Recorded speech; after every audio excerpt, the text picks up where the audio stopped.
Well, the prayer has been said and the chair taken, but as directed by the speaker, the quorum bell is currently on. This is due to the quorum hitch that has been faced at the commencement of the Senate sitting. Much as there are members in the chambers already, the number has not correlated yet. At least 15 senators are needed to be present after the prayer is said and the chair taken. This is during the commencement of a sitting as provided for in the House Standing Order 39 and 40. If that is not present, then that would mean that the quorum has not been attained for the House to be able to commence or kick off its business that is slated for that particular sitting. And therefore, that means that quorum bell has to be rung. Of course, this is just to alert the members who may be within the precincts of Parliament or maybe who are running late, at least to hasten their steps and be able to join their colleagues in the chamber for the House to raise that much needed quorum and for it to be able to commence and consider that particular business that is lined up for consideration. Remember, if that quorum is not attained at the lapse of the first 10-minute quorum bell, an additional 10 minutes will be given. If that is not attained at the lapse of it again, then that will mean that the House will adjourn. However, we believe that that particular quorum will be raised. And as the bell is on, and as we wait for the senators to make their way into the chamber, then we shall continue to take a look at the business that they will be transacting once they raise that quorum. Earlier on, I had indicated that the Committee on Delegated Legislation will be to consider environmental management and coordination, strategic and integrated environmental assessment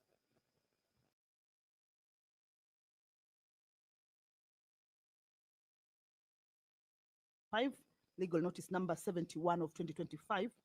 And this is after this particular business was committed to the committee for consideration, and they had a total of 28 days, sitting days, or those particular regulations were to be considered and make a report within 28 sitting days after the date when the referral of the instrument by the Senate was done, which is supposed to lapse on Thursday, 17th of July. That means tomorrow or Thursday, the 17th of July, the year 2025.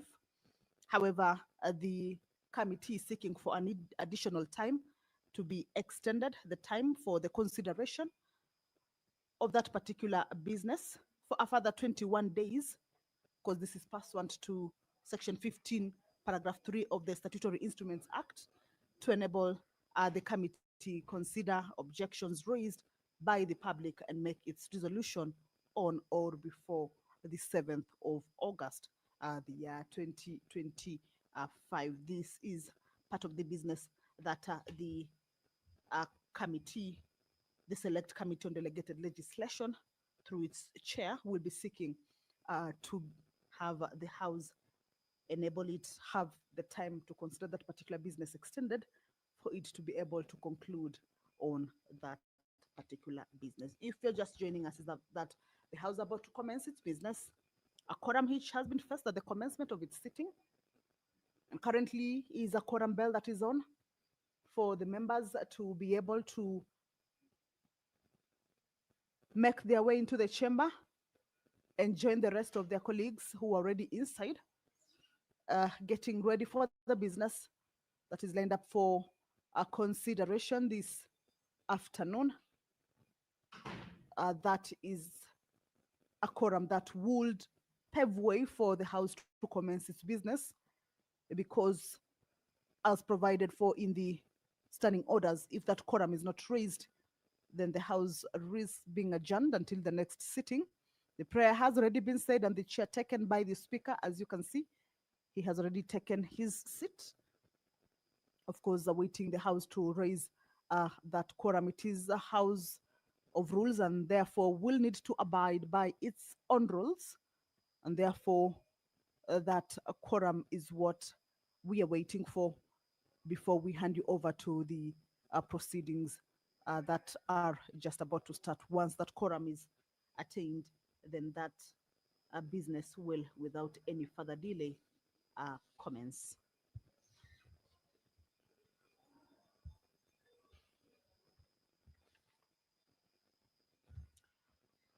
This afternoon also,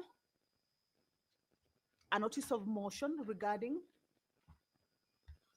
the installation of CCTV cameras in all police stations, cells, and police reporting desks by the Honorable Senator Karen Nyamu will also this afternoon form part of the business that will be transacted. And this is a motion that, or a notice of motion that seeks to have the Senate resolve that the national government, through the Ministry of Interior, well, that is the majority whip, Honorable Bonnie Halwale, who's also the Senator for Kakamega County. This a point when the House lacks the quorum for it to be able to commence its business or run its business that are lined up for consideration. This is the time that the leadership of the House is needed to whip the members who are running late to get to the chambers, of course, to do that and allow the House attain that quorum for it to transact the business that is lined up. More members making their way into the chambers. Remember, we are looking at least 15 senators. And once that quorum is raised, then the business of the Senate will commence without any further delay. Regarding the notice of motion on the installation of CCTV cameras in all police stations, cells, and police reporting desks, the Senate will be resolving or making a call to the national government through the Ministry of Interior and National Administration to install functional and tamper-proof CCTV cameras in all police stations, cells, and police reporting desks across the country. Also ensure that all CCTV systems are monitored in real time and that footage is securely stored and made accessible during investigations, judicial processes, and also provide the necessary resources, technical support, and training to law enforcement officers for the effective operation, maintenance of CCTV systems, and continuous digitization of occurrence book platforms. This is a notice of motion that this afternoon the senators will be considering. The 10-minute quorum bell has lapsed, or the bell is off now. We hope that the House has raised that quorum. The Speaker will be communicating on whether the quorum has been raised. If it has been raised, then I will be handing you to listen into the proceedings. But as we wait for that communication, we shall continue to delve into the business that they will be considering. I can see the speaker's microphone is on. Allow me to hand you over to the business for this afternoon. Good afternoon. The first order. Order number 1, administration of oath. Order number 2, communication from the chair.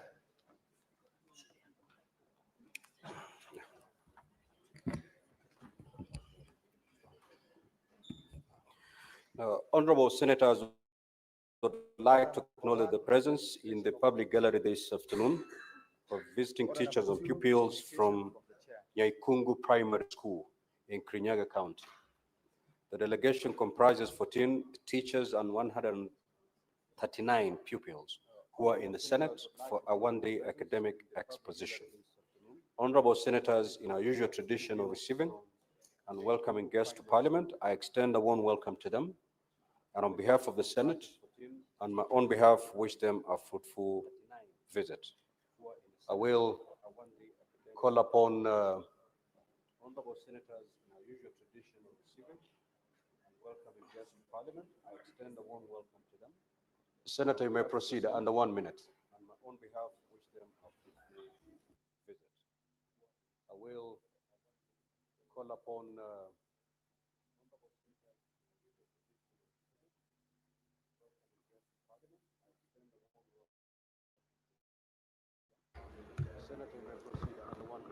Thank you very much, Mr. Speaker, sir, for giving me this opportunity. On behalf of my colleague, Senator from Kirinyaga, Senator Murango, who's on the way coming here, to welcome the students from Kirinyaga County. I would want to take this opportunity to tell them it is indeed a very good opportunity to learn what we do here in the Senate. And as they go back home, I would want to encourage them to work hard in school, because we started in such a schools like the one in, and I want to tell them that every dream is varied, and looking forward and moving forward, we know that Kirinyaga is one of the top performers academically, and I want to take this opportunity to welcome them and to wish them best, all the best as they learn the procedures of this house. This is the upper house, and indeed, I, as Senator from Nyeri, I'm looking forward to seeing you later and joining your senator to welcoming you to this house. Karibuni sana. Thank you, Mr. Speaker. next order. Order number 3, messages.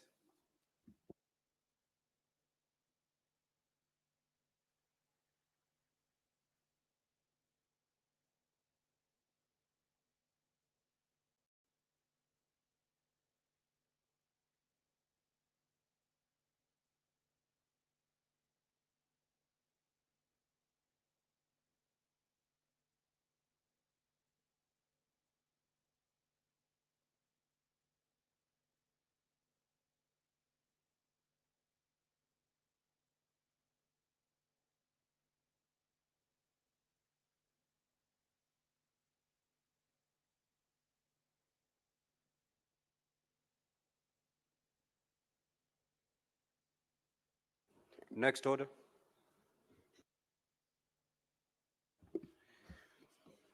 Order number 4, petitions.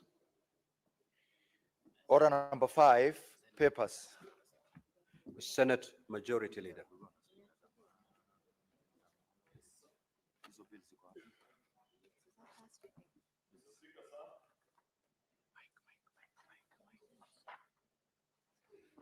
Thank you, Mr. Speaker, sir. I beg to lay the following papers on the table of the Senate today, Wednesday, the 16th of July, 2025. This is 1, the report of the Auditor General on the financial statements of Kigumo Level 4 Hospital in Kiambu County government for the year ended 30th June 2024.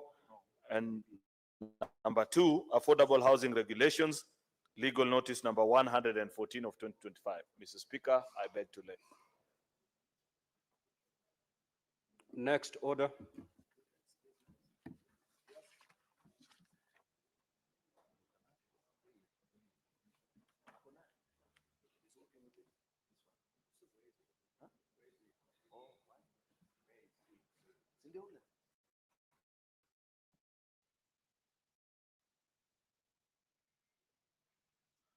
Chairperson Jailer.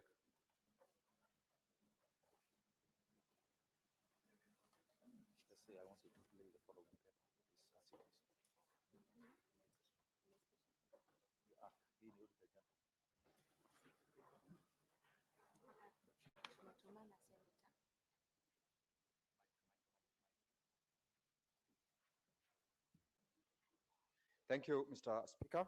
I beg to lay the following paper on the table of the Senate today, 16th of July, 2024, being a report of the Mediation Committee on the Gambling Control Bill, National Assembly Bill number 70 of 2023, on behalf of the Vice Chairperson of the Mediation Committee, the Honorable Senator Alan Chesang. Thank you, Mr. Speaker, and I beg to lay. Next order.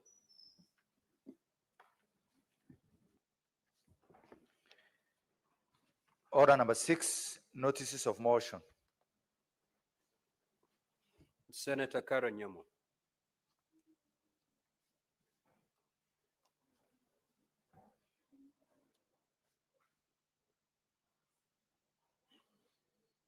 That business is deferred. Next order.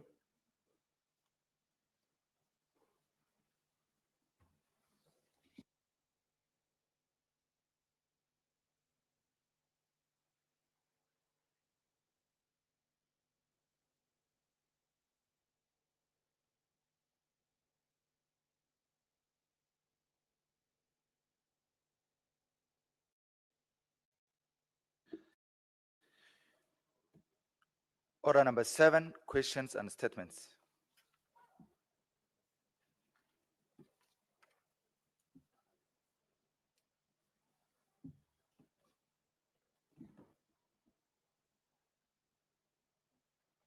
Next order. Order number 8, the Kenya National Council for Population and Development Bill, National Assembly Bills number 70, a bill for an act of parliament to provide for the establishment, roles and functions of Kenya National Council for Population and Development and for the establishment of the Board of Council and for connected purposes. Next order. Order number 9, the Culture Bill, National Assembly Bills number 12 of 2024. First reading. A bill for an act of parliament to give effect to Article 11(3)(a) of the Constitution to provide for the protection and promotion of culture and cultural heritage of communities, and for connected purposes. Next order. Order number 10, motion, extension of time. The environmental management and coordination, strategic and integrated environmental assessment and environmental audits, number 2, regulations 2025, legal notice number 71 of 2025. Chairperson, Select Committee on Delegated Legislation.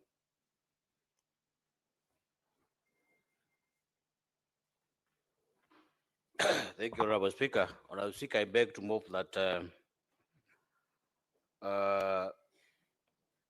the environmental management and coordination and strategic integrated environmental assessment and the environmental audits number 2 regulation 2025 legal notice number 71 of 2025 were tabled in the Senate on Wednesday, 9th of April 2025, and they referred to the Senate Select Committee on Delegation Legislation for consideration pursuant to Section 12(1) of the Statutory Instruments Act.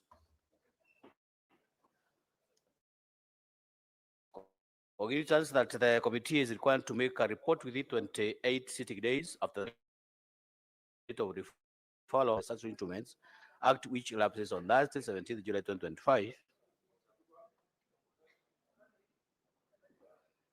Order, honorable senators. Senator Matthew, take your seat, please. Thank you, Honorable Speaker, for protecting me.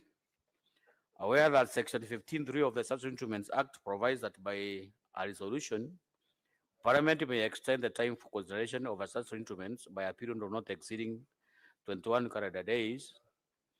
Noting that the committee is in receipt of concerns by the public on the imposition of exorbitant fees and justified and punitive fee increments through the same regulations, thus compelling the committee to further interrogate the issues. Now, therefore, the Senate resolves to extend the timeline for the consideration of environmental management, coordination, strategic and integrated environmental assessment and environmental audits number 2, regulations 2025, and the legal notice number 71 of 2025 for a further 21 days, pursuant to Section 15(3) of the Statutory Instruments Act, to enable the committee consider objections raised by the public and make its resolution on or before or 17th of August 2025. Thank you, Honorable Speaker. I request Honorable Ngatana to second the motion.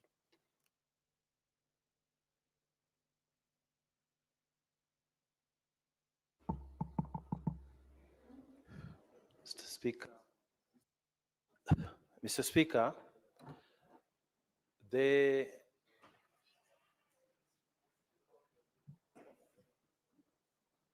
motion is a very straightforward motion that requires extension of time so that we can consider memorandum that was brought by the Institute of Environmentalists.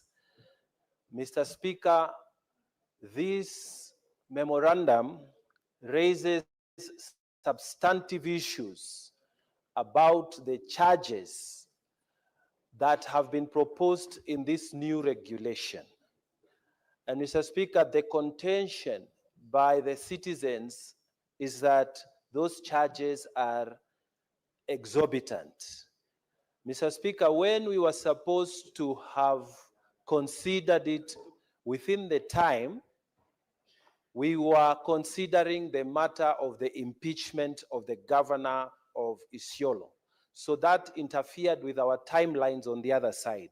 So, Mr. Speaker, we are only requesting for more time as a committee so that we can give justice to the citizens who are raising issues with the proposed regulations, that there may be exorbitant charges that have been introduced.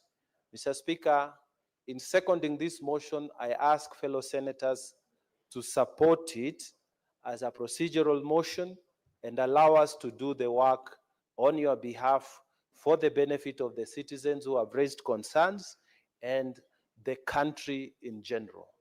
I beg to second. Thank you, Mr. Speaker. Priority. Now, honorable senators, I will now propose the question. That are aware that the environmental management and coordination, strategic and integrated environmental assessment and environmental audits, number 2 regulations 2025, legal notice number 71 of 2025, were tabled in the Senate on Wednesday, 9th of April 2025, and referred to the Select Committee on Delegated Legislation for consideration pursuant to Section 12(1) of the Statutory Instruments Act. Cognizant that the committee is required to make a report within 28 sitting days after the date of referral of the instrument by the Senate pursuant to Section 15(2) of the Statutory Instruments Act, which will lapse on Thursday, 17th of July 2025, aware that Section 15(3) of the Statutory Instruments Act provides that as a resolution, Parliament may extend the time for consideration of a statutory instrument by a period not exceeding 21 calendar days. Noting that the committee is in receipt of concerns by the public on the imposition of exorbitant fees and justified and punitive fee increments through the said regulations, thus compelling the committee to further interrogate the issues. Now, therefore, the Senate resolves to extend the timeline for the consideration of environmental management and coordination, strategic and integrated environmental assessment and environmental audits, number 2 regulations 2025, legal notice number 71 of 2025, for a further 21 days pursuant to Section 15(3) of the Statutory Instruments Act to enable the committee consider objections raised by the public and make its resolution on or before 7th August 2025. Now, honorable senators, the floor, of course, is open for debate, but this being a procedural motion, the committee is merely seeking an extension of time for them to complete their work. With your concurrence, I will straight away put the question, and voting is by voice. Do I have your concurrence? Thank you. So I'll proceed to put the question. That are aware that the environmental management and coordination strategic and integrated environmental assessment and environmental audits, number 2, regulations 2025, legal notice number 71 of 2025, were tabled in the Senate on Wednesday, 9th April 2025, and referred to the Select Committee on Delegated Legislation for consideration pursuant to Section 12(1) of the Statutory Instruments Act. Cognizant that the committee is required to make a report within 28 sitting days after the date of referral of the instrument by the Senate pursuant to Section 15(2) of the Statutory Instruments Act, which will now lapse on Thursday, 17th of July, 2025. Aware that Section 15(3) of the Statutory Instruments Act provides that by a resolution, Parliament may extend the time for consideration of a statutory instrument by a period not exceeding 21 calendar days, noting that the committee's receipt of concerns by the public on the imposition of exorbitant fees and justified and punitive fee increments through the said regulations, thus compelling the committee to further interrogate the issues. Now, therefore, the Senate resolves to extend the timeline for consideration of environmental management and coordination, strategic and integrated environmental assessment and environmental audits, number 2 regulations 2025, legal notice number 71 of 2025 for a further 21 days pursuant to Section 15(3) of Statutory Instruments Act to enable the committee consider objections raised by the public and make its resolution on or before the 7th of August 2025. Will as many as of that opinion say aye? Will as many as of the contrary opinion say nay? The ayes have it. So,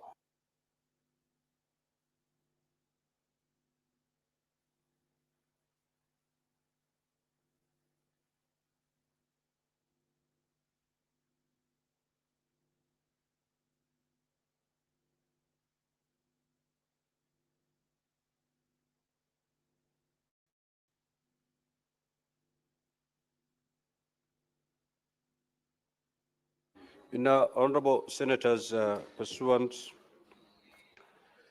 to Standing Order 45-2, allow me to reorganize the sequence of today's order paper.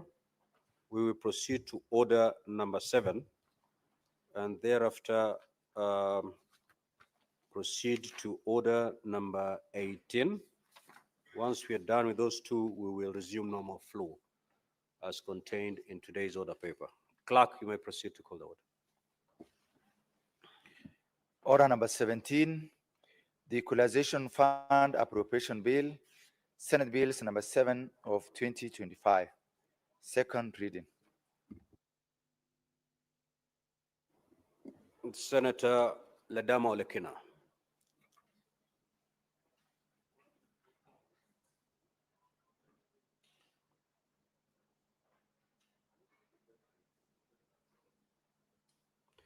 Senator Ledama had 17 minutes. Since not in the House, that chance is gone. Senator Boni.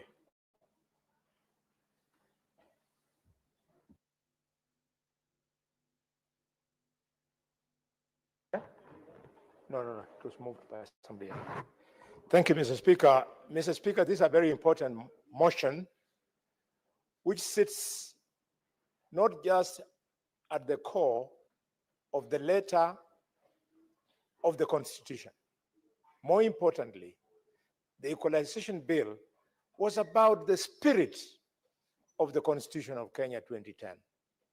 The Speaker, the spirit in the sense that in 1965, there was a misguided paper that locked out the so-called the Northern Frontier districts because they were presumed not to be contributing enough to the economy. In the process, Mr. Speaker, Mandera, Turukana, Wajir, Garissa, and so on, up to 14 counties were left behind. So when we were in Bomas in 2005, and I would like the leader of the majority to be very kind to me on this one. In 2005, Mr. Speaker, he was in class 2. When we were in 2005, in Bomas, speaking to this spirit, we saw the need to make sure that the wrong that was done against Kenyans from these 14 counties would be righted by putting a quantum of 2.5% of the budget specifically for purposes of ensuring that we fast track health facility development, roads, electricity, and access to health. And therefore, Mr. Speaker, as we speak this afternoon, I really wonder why we have never. What is the point of order, Senator from Mombasa? This one was in class 4.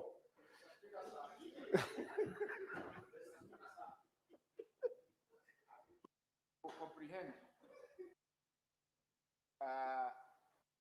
that the majority leader has talked about, that my majority whip has talked about, that our majority leader was in class 2 in the year 2005. My little mathematics, today is 20 years since 2005. That means Senator Cheriot in 2005 was about 7 years old. And I wonder whether that's his age, that is now is 27 years old. And I thought he had already passed the level of a youth. And now he's in the mid 30s. Thank you. Senator Fake, I've been patiently waiting for the point of order and the relevant standing order that has been breached, so that I make a ruling. Order number 1, Mr. Speaker, he has to take responsibility for the issues that he is talking about, and it is not factual. Order, you cannot invoke standing order number 1. It's not available to you. Proceed to conclude. Thank you, Mr. Speaker. Mr. Speaker, I know my brother, the senator from Mombasa, as a very strong Muslim. I wonder. Just proceed to debate and. Thank you, Mr. Speaker. He should consider reviewing his menu for lunch. Mr. Speaker, I therefore get very disappointed, not by this House, but just disappointed with myself, that how could I have been here for so long and failed to plead with the colleagues so that we make the National Treasury independent from the executive. It is because the National Treasury is not independent that all monies are assumed to be in the hands of the executive, to the extent that money due to counties is never released. As we speak today, over the last now almost 17 years, the counties that were supposed to benefit from this money, they are yet to get. What is more, because of something which I don't understand, and once again, I want to invite the senator for Mombasa to help me, because I was not here last time in the last parliament. What happened? How did you, as senators, increase the number of beneficiary counties from 14 to 34? Mr. Speaker. Senator for Kakamega, would you wish to be informed by the majority leader? Yes, I asked for it. May I proceed? Mr. Speaker, if the whip of the majority will be patient when I'll be making my submissions, because as part of Budget and Finance Committee that recommended that expansion of the list of beneficiaries, I will give reasons to him. So probably if he hangs around the House later on when I get an opportunity, Mr. Speaker, I'll explain why he's asking and the justification.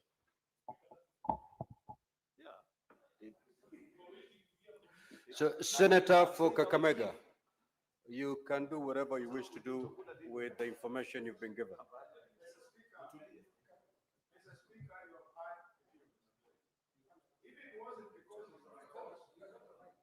Wait for the mic. Wait for the mic. Wait for the mic. Sorry, Mr. Speaker, you have heard the leader of the majority. If it wasn't for the fact that he is my boss, I would have requested you to exercise for the first time in this House so that members can know something called a frivolous point of order.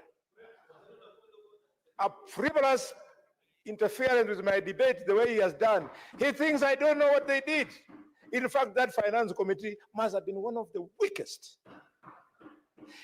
Mr. Speaker, in that committee, they recommended that amongst these 17 counties should be Kericho. Kericho, which enjoys rainfall 11 months out of 12 in a year. So that they would go and fight with Turkana money meant to fast track availability of water to the people of Turkana. Was that a committee worth celebrating, Mr. Speaker? In fact, if leadership was acquired through competitiveness, then leader of majority would have found a very difficult interview to make it to high office, because it is a very serious offense.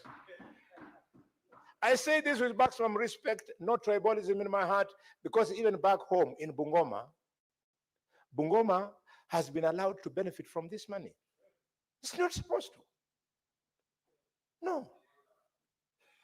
That must be relooked at, and this house, because we are a house of equity, equalization fund should be accessed by only the 14 counties.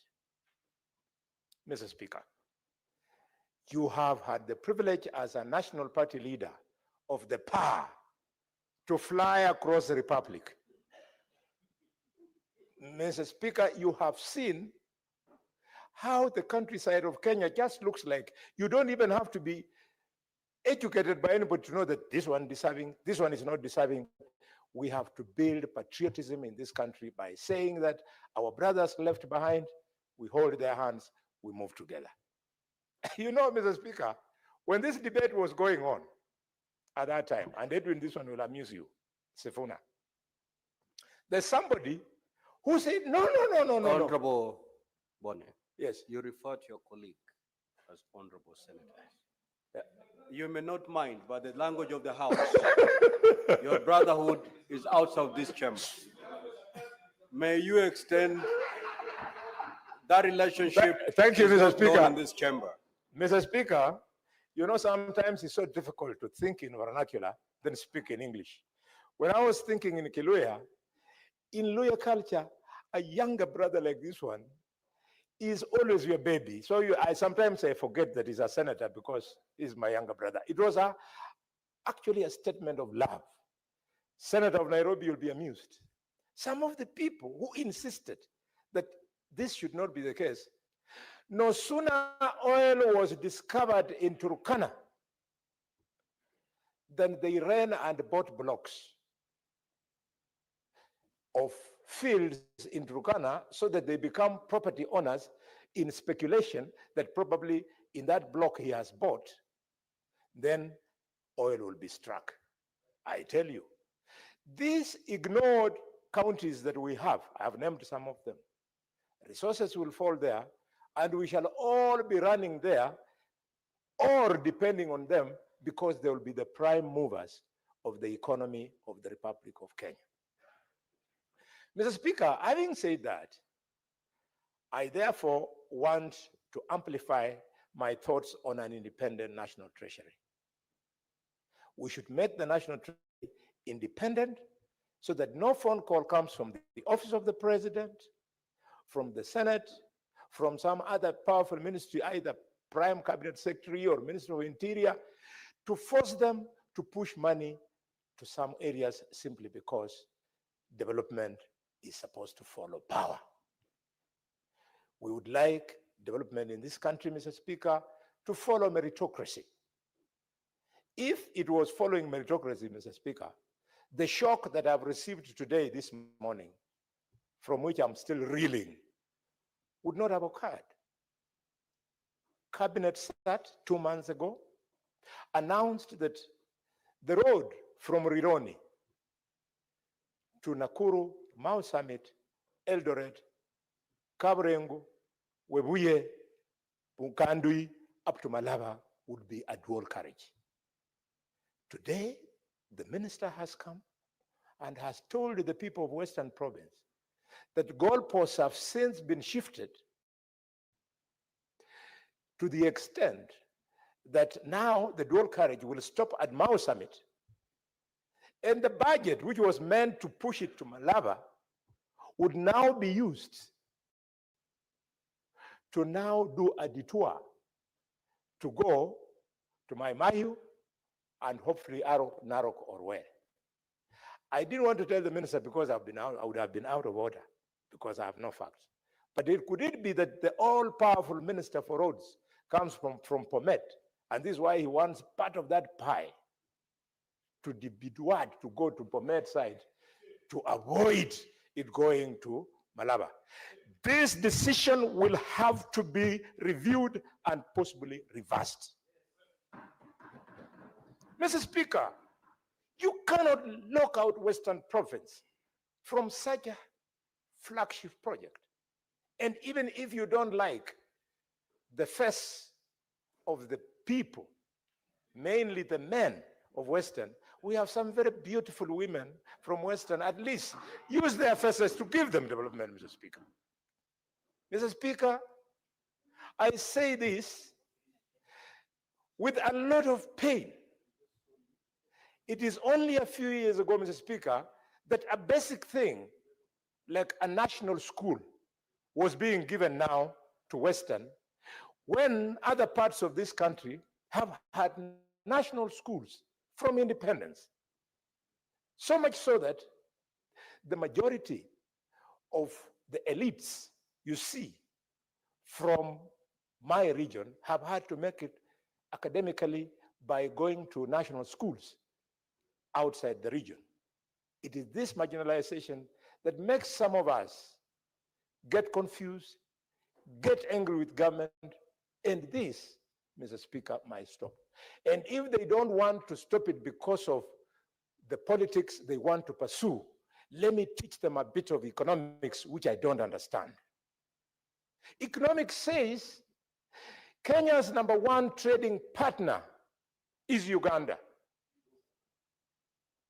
And when you add the amount of trade we do with Rwanda, we do with Bujumbura, we do with the Eastern Congo, we do with South Sudan, the goods and services that go on that road are the engine of the economy of Kenya in as far as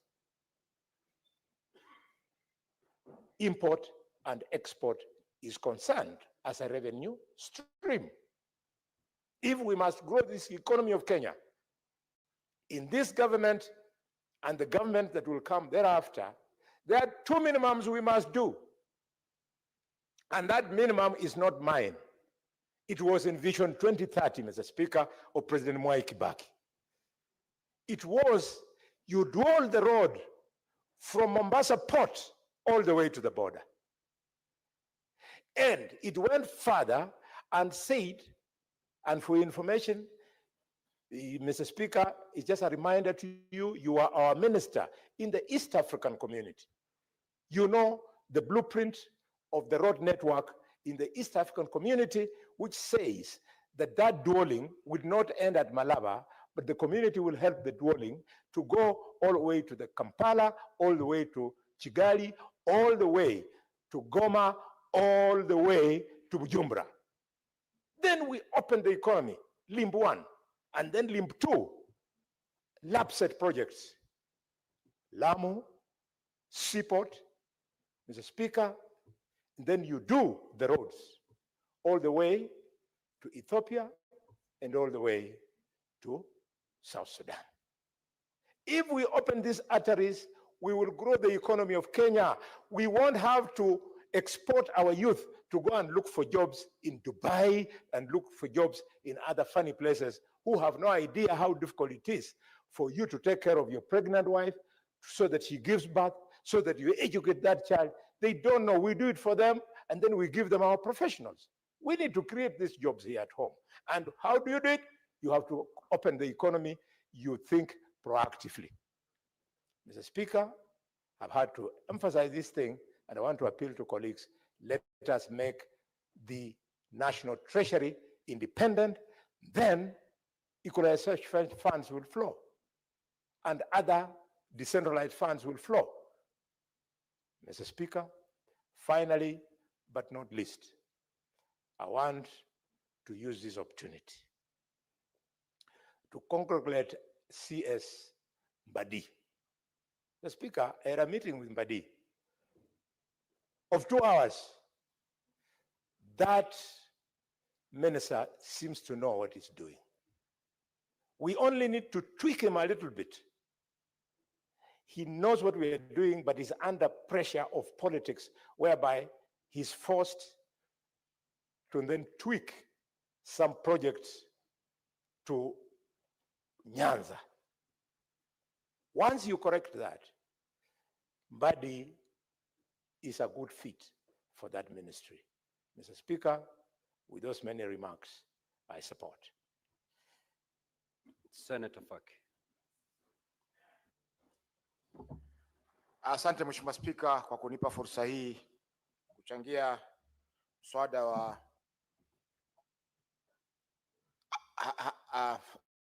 wa hazina ya usawa katika nchi yetu. Mheshimiwa Spika, hazina hii ilianzishwa mwaka 2010 kupitia katiba mpya, ambapo katika kifungu cha 204 imetolewa kwamba kutakuwa na hazina ijulikanayo kama hazina ya Equalization Fund, ili kusaidia maeneo ambayo yalikuwa yametengwa kwa muda mrefu ili yaweze kuwa karibu sawa na yale maeneo mengine. Mheshimiwa Spika, katika mgao wa kwanza kulikuwa na kaunti 14 ambazo ndizo zilikuwa zimechaguliwa kwamba hizi ni kaunti ambazo zilikuwa zimetengwa sana, ambapo huduma kama afya, huduma kama barabara, huduma kama za elimu zilikuwa zimetengwa kabisa katika maeneo yale, ambapo Wakenya wengi katika maeneo yale walikuwa hawakubahatika hata kwenda shule ama kupata huduma za afya kama Wakenya wengine. Mheshimiwa Spika, uanzilishi wa hazina hii ulikuwa kuona malengo mazuri sana, lakini baada tu kuanzishwa kukaingia mambo mengi ya kusikitisha ambayo yamesababisha kwamba mpaka sasa hazina hii haijatumika kikamilifu. Kwa mfano, Mheshimiwa Spika, baada ya kuanzishwa ilichukua muda mrefu sana kuweza kupata kanuni ama sheria endelezi, delegated legislation ama regulations za kuweza kuendesha hazina hii. Za kwanza zilipotengenezwa zilipatikana zina makosa kwa sababu hawakuhusisha county council of governors ama county zetu. Wao wakaenda mahakamani wakaweza kuzibatilisha, tukarudi tena na tukachukua muda mrefu katika Senate ya 3 ambapo ndio tuliweza kupitisha kanuni hizo. Na pia kupitisha kwake, Mheshimiwa Spika, ilibidi tutumie mbinu fulani ambazo sitaweza kuzieleza ili ziweze kupita ndio wananchi wafaidike, kwa sababu kulikuwa na watu ambao maseneta hapa katika bunge lile walikuwa wako tayari kuzipinga ili siweze kutekelezwa. Kwa hiyo Mheshimiwa Spika, kwa zaidi ya miaka 8 baada ya hazina hii kuanzishwa, zile kaunti zilizokusudiwa kupata manufaa, Mheshimiwa Spika, hazikuweza kupata manufaa yale. Wengi walikuwa wamepewa zabuni za kuanzisha kazi katika maeneo ya zile kaunti. Nakumbuka kuna watu kadhaa walinifuata wakati mimi ni mwenyekiti wa kamati ya delegated legislation katika bunge lililokwisha, kutaka kujua kanuni zitapitishwa lini ili waweze kumaliza zile kazi walikuwa wameweza kufanya na waweze kulipwa pesa zao ambazo walikuwa wanadai ile hazina. Mheshimiwa Spika, baada ya kupitisha kanuni, vile vile pia ilifika wakati wa kuamua zile kaunti ambazo zitafaidika katika awamu ya pili. Ndio hapo sasa zikawa sasa kaunti zimeongezeka, zimekuwa mpaka 34 badala ya zile 14 za kwanza. Kukaongezeka kaunti nyingine 20 ambazo pia wao walidai kwamba ni wametengwa, ikiwemo Kiambu. Mheshimiwa Spika, kaunti ya Kiambu pia ambapo kuna matajiri upande mmoja, watajiri wengi ama wakubwa upande mmoja na maskini wadogo upande mwingine, pia ikapatikana kwa ni kaunti ambayo imetengwa. Mheshimiwa Spika, jambo la kusikitisha zaidi ni kwamba serikali mpaka hivi sasa pesa ambazo zimetengwa kwa hazina hii kwa miaka yote ambayo imepita ni bilioni 56. Katika hizi, Mheshimiwa Spika, ni asilimia ama ni karibu asilimia 20 peke yake ambayo mpaka sasa zimeweza kulipwa ama zimeweza kutoka katika hazina kuu kwenda katika zile maeneo. Kwa sasa sio county, ni maeneo ambayo yametengwa. Tulitoka katika county, sasa tuko katika maeneo. Mheshimiwa Spika, kwa hiyo japokuwa malengo ya hazina hii yalikuwa ni mazuri sana, lakini utepetevu katika serikali umefanya kwamba hazina hii isiweze kuweza kutumika kikamilifu. Na wakati tunaelekea mwisho wa hazina hii, kwa sababu hii hazina nafikiri ina kiwango cha miaka 20, wakati tunapoelekea mwisho wa hazina hii, kwa sababu tayari zaidi ya miaka 15 imekwenda, kuna hatari kwamba yale malengo ambayo yalikuwa yamewekwa na hazina hii hayataweza kufikiwa. Na vile vile, Mheshimiwa Spika, maeneo mengi pia yanaendelea kutengwa, japokuwa tuna serikali za kaunti, lakini kuna maeneo mengi katika kaunti zetu ambayo yanatengwa kwa sababu ya siasa. Kama mbunge wa eneo yako haelewani na gavana, ina maana kwamba eneo lako halitapata maendeleo, na baada ya miaka 5 litakuwa limetengwa kuliko yale ambayo yalitengwa kutoka wakati wa uhuru mpaka hivi sasa tumefikia. Mheshimiwa Spika, jambo lingine pia la kusikitisha ni sijui la kufurahisha ama kusikitisha ni kwamba wakati tulipokuwa tunapokea maoni ya washikadau kuhusiana na hii sheria ya equalization, kulikuja maoni kutoka kwa ndugu zetu hapa Nairobi, maeneo ya Pumwani, ambao walisema kwamba sisi pia tunataka tujumuishwe katika yale maeneo yametengwa, kwa sababu kwa miaka mingi hapa Pumwani, hapa Nairobi, kama kilomita 4 kutoka hapa katika bunge, Mheshimiwa Spika, tumekaa hapo, hatuna maji ya mfereji, hatuna huduma za afya za sawasawa, hatuna huduma za usafi, yani sanitation na mambo kama hayo, na kwamba wao pia wamesema kwamba sisi pia tunahitaji kupewa hazina hii ili tuweze kusukuma ama tuweze kuboresha mazingira na maeneo yetu ambayo tunaishi. Kwa hiyo Mheshimiwa Spika, na imani mimi kwamba itakapofika wakati wa kujadili awamu ya 3 ya kutumia ama formula ama mwelekeo wa kugawanya hazina hii, nafikiri kaunti zote 47 zitakuwa zimeingia katika mfumo kwamba zote zimetengwa. Kwa hiyo Mheshimiwa Spika, tunapopitisha sheria hii ni kuwa lazima tuangalie ni njia gani ambayo tutasukuma serikali ili zile fedha ambazo zinatengwa katika hazina hii zinaweza kutumika kwa njia ambayo zitasaidia wale ambao wanakusudiwa kutumikia. Mheshimiwa Spika, swala jingine ni kwamba kuna mgongano baina ya serikali za kaunti na vile vile yale mashirika ambayo yanatoka kwa serikali kuu kuweza kusimamia hazina hii. Kwa mfano, pesa zile ambazo zinasimamia miradi ya maji kule pwani, katika maeneo labda ya Kwale, maeneo ya Kilifi, maeneo labda ya Lamu, fedha zile zinakwenda kwa Coast Water Services Board, na pesa zile, japokuwa sisi tunashiriki katika na hii sheria imetoka katika bunge hili, sisi kama bunge la kitaifa, Senate, hatuna uwezo wa kuweza kufanya audit ya fedha zile, kwa sababu audit yake kwa vile imepitia kwa mashirika ya serikali kuu inakwenda katika National Assembly, na kuna mengine ambayo fedha nyingine ambazo zinaingia pia katika serikali zetu za county kusimamia miradi kama hiyo. Kwa mfano, miradi ya barabara mengine inafanywa na serikali za county. Kwa hivyo huu mgongano, Mheshimiwa Spika, inakuwa shida kuweza kukagua ama kusimamia fedha hizi, kuhakikisha kwamba zinafanya yale mambo ambayo yamenunuliwa kufanywa. Mheshimiwa Spika, wengi ambao wanafanya kazi hizi labda ni wabunge, maseneta.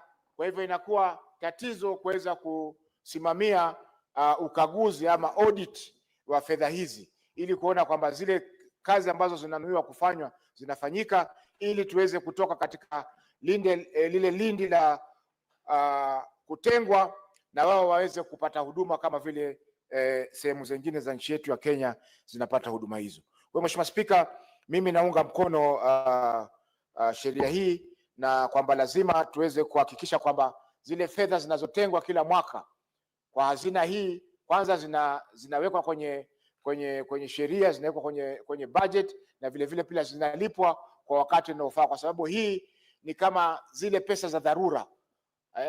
Tuliona kwamba kuna shida hizi katika miaka yote kutoka tupate uhuru, kwa hivyo tukaweka hazina ambayo lengo lake ni kuziba zile shida ambazo zilikuwa ziko katika maeneo. Kwa hivyo iwapo tutakuwa tunaburuta miguu, serikali haiko tayari kulipa, mara tunaambiwa exchequer hakuna, hiyo ina maana kwamba yale maeneo yataendelea kubaki nyuma vile vile, na huu usawa ambao tulikuwa tunatarajia kuweko kwa hazina hii hautapatikana. Asante Mheshimiwa Spika kwa kunipa fursa hii. Senate Majority Leader. Thank you, Mr. Speaker, for this chance to also join my colleagues in supporting this very important motion that responds to a need identified by Kenyans in the process of passing the 2010 Constitution, that there is need to bring equality across the country based on various factors, Mr. Speaker, which in their consideration, they sat down and thought, Mr. Speaker, that all parts of the country are not the same.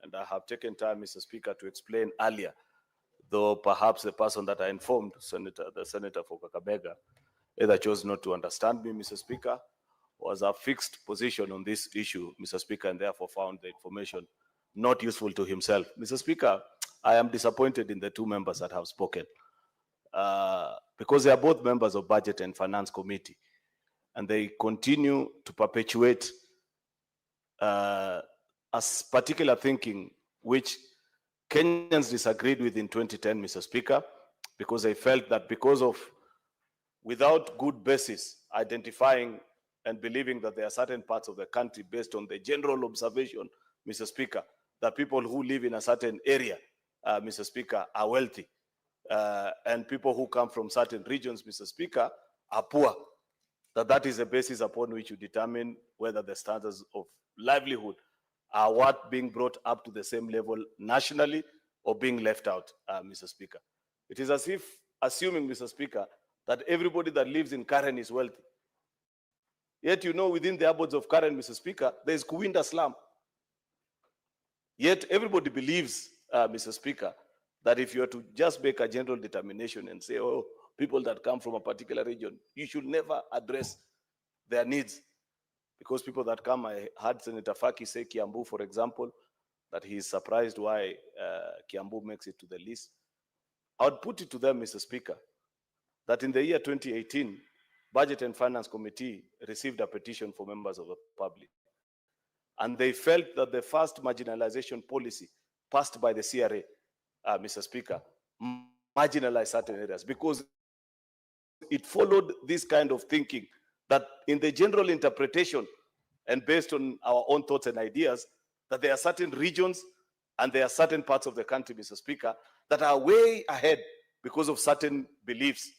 They receive rainfall. I think that's what I heard Senator Alwale say. Other regions, because maybe they've had the opportunity of producing a president and things like that. That petition spoke to these issues, Mr. Speaker. Number one, that petition, Mr. Speaker, to our committee reminded us that a county is too large a geographical space, Mr. Speaker, when coming up with a marginalization policy. They recommended to us as a committee that we ask CRA in their consideration of the second marginalization policy, which is what is in force today, Mr. Speaker, that we ask them to be more specific to the least geographical administration unit, which in this country, Mr. Speaker, is a sublocation, and see the specific needs of residents of this republic based on where they live, Mr. Speaker. And the petitioners at that particular time, because I do recall what they asked of us at that particular time, Mr. Speaker, is that it is very easy to be misled and imagine that because of certain advantage of climate conditions or horticultural practices, Mr. Speaker, and certain beliefs that people have held about certain sections of the country, that it is possible to continue to perpetuate marginalization due to general belief that certain regions and certain parts of the country, Mr. Speaker, are well endowed. Second and most importantly, Mr. Speaker, is that we were asked to do a proper reading of Article 204. And I'd wish to read for the benefit of the members that had spoken earlier. Particularly Section 4, Mr. Speaker, which directed that CRA, the Commission for Revenue Allocation, shall be consulted. I don't just consult, consult, Mr. Speaker, in this country got a new meaning during the infamous days of the, what was it called? Not handshake, the one between Kibaki and Raila, I forget the name. Katenusu, Mr. Speaker, after the post-election violence of 2007. You remember that on the floors of Parliament, there was a big debate about what consultation is. And I want to believe that it is on that background that actually Article 204 speaks to. It doesn't just say that we consult CRA. It tells us its recommendation considered before Parliament, that we must demonstrate that we did not just listen to CRA, we considered what they asked of us as Parliament, Mr. Speaker. And therefore, when CRA sat down and retreated to consider and give their proposal of the second marginalization policy, Mr. Speaker, they used sublocations and they went across the breadth of this country. There are close to 50,000 sublocations across this country, Mr. Speaker, each with already determined matrices of measurement, particularly on the issues, because remember, Article 204 has asked of us that we try and bring, they use a very interesting word, to general levels of what citizens in the rest of the country enjoy. And they speak to water, roads, electricity, and I think there's a fourth item which I forget, Mr. Speaker. Out of their report, Mr. Speaker, CRA proposed to us that in their findings, there are 1,864, Mr. Speaker, sublocations that will fall under the category of what you call marginalized parts of this country. I'll put it to you, Senator Boni Halwale, because you mentioned the county and the people that I represent in this house, that it is actually true. Kericho receives rainfall nearly 11 out of 12 months. But what do you do with rainfall if you come from a part like Soin and Soliat, Mr. Speaker, that the land is 90% stone? You can't farm on such land, Mr. Speaker. To build even a road in that part of the country, Mr. Speaker, because you have got to dig through hardcore stone, Mr. Speaker, is almost 5 times the cost of what 70–80% of the county will enjoy. And therefore, it was with good reason, Mr. Speaker, that CRA moved actually from the first marginalization policy, where equalization fund was being distributed based on this, what we know, and idiosyncrasies that we formed over the years, that this part of the country is rich, this one is poor, Mr. Speaker, and reduce it to the least unit of administration, and that is a sublocation, Mr. Speaker, in determination of which parts of the country get to benefit from these funds. It is also important that the report that you brought here, Senator Boni Halwale and Senator Faki, actually attest and gives history about this particular discussion. Actually, it's 1424, not 1824, Mr. Speaker. And I appreciate, because even in the report that the committee has brought out, Mr. Speaker, has told us that despite that decision, Senator Halwale, 60% still of these funds, they find themselves in the hands of the so-called, what you now traditionally refer to as deserving counties to benefit. That is a county of, and I think your report actually has a list.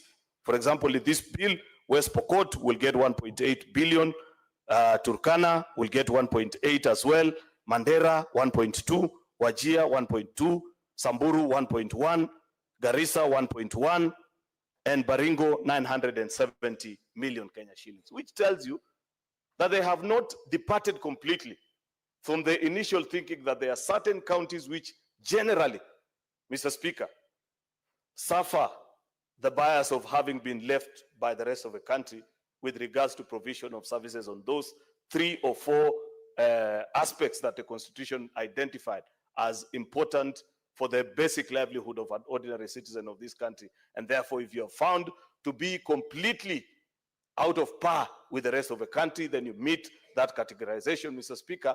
60% still falls under those particular counties, and the rest of the 40 is shared, actually, percent is shared in these so-called 30 counties, which people may debate here or there, that either they deserve or they do not deserve. Therefore, Mr. Speaker, I make the case that I believe that that committee, in agreeing with the recommendations of CRA, did something Solomonic, Mr. Speaker, because I would still find it difficult to face certain sections of my county, for example, and tell them that I passed a bill here on equalization funds, Mr. Speaker, to take resources to certain parts of the country by consideration, Mr. Speaker, that generally or traditionally they are considered to be poor, yet they will show me, and justifiably so, Mr. Speaker, that even us, we live in worse or as harsh conditions, Mr. Speaker, as those particular counties, Mr. Speaker.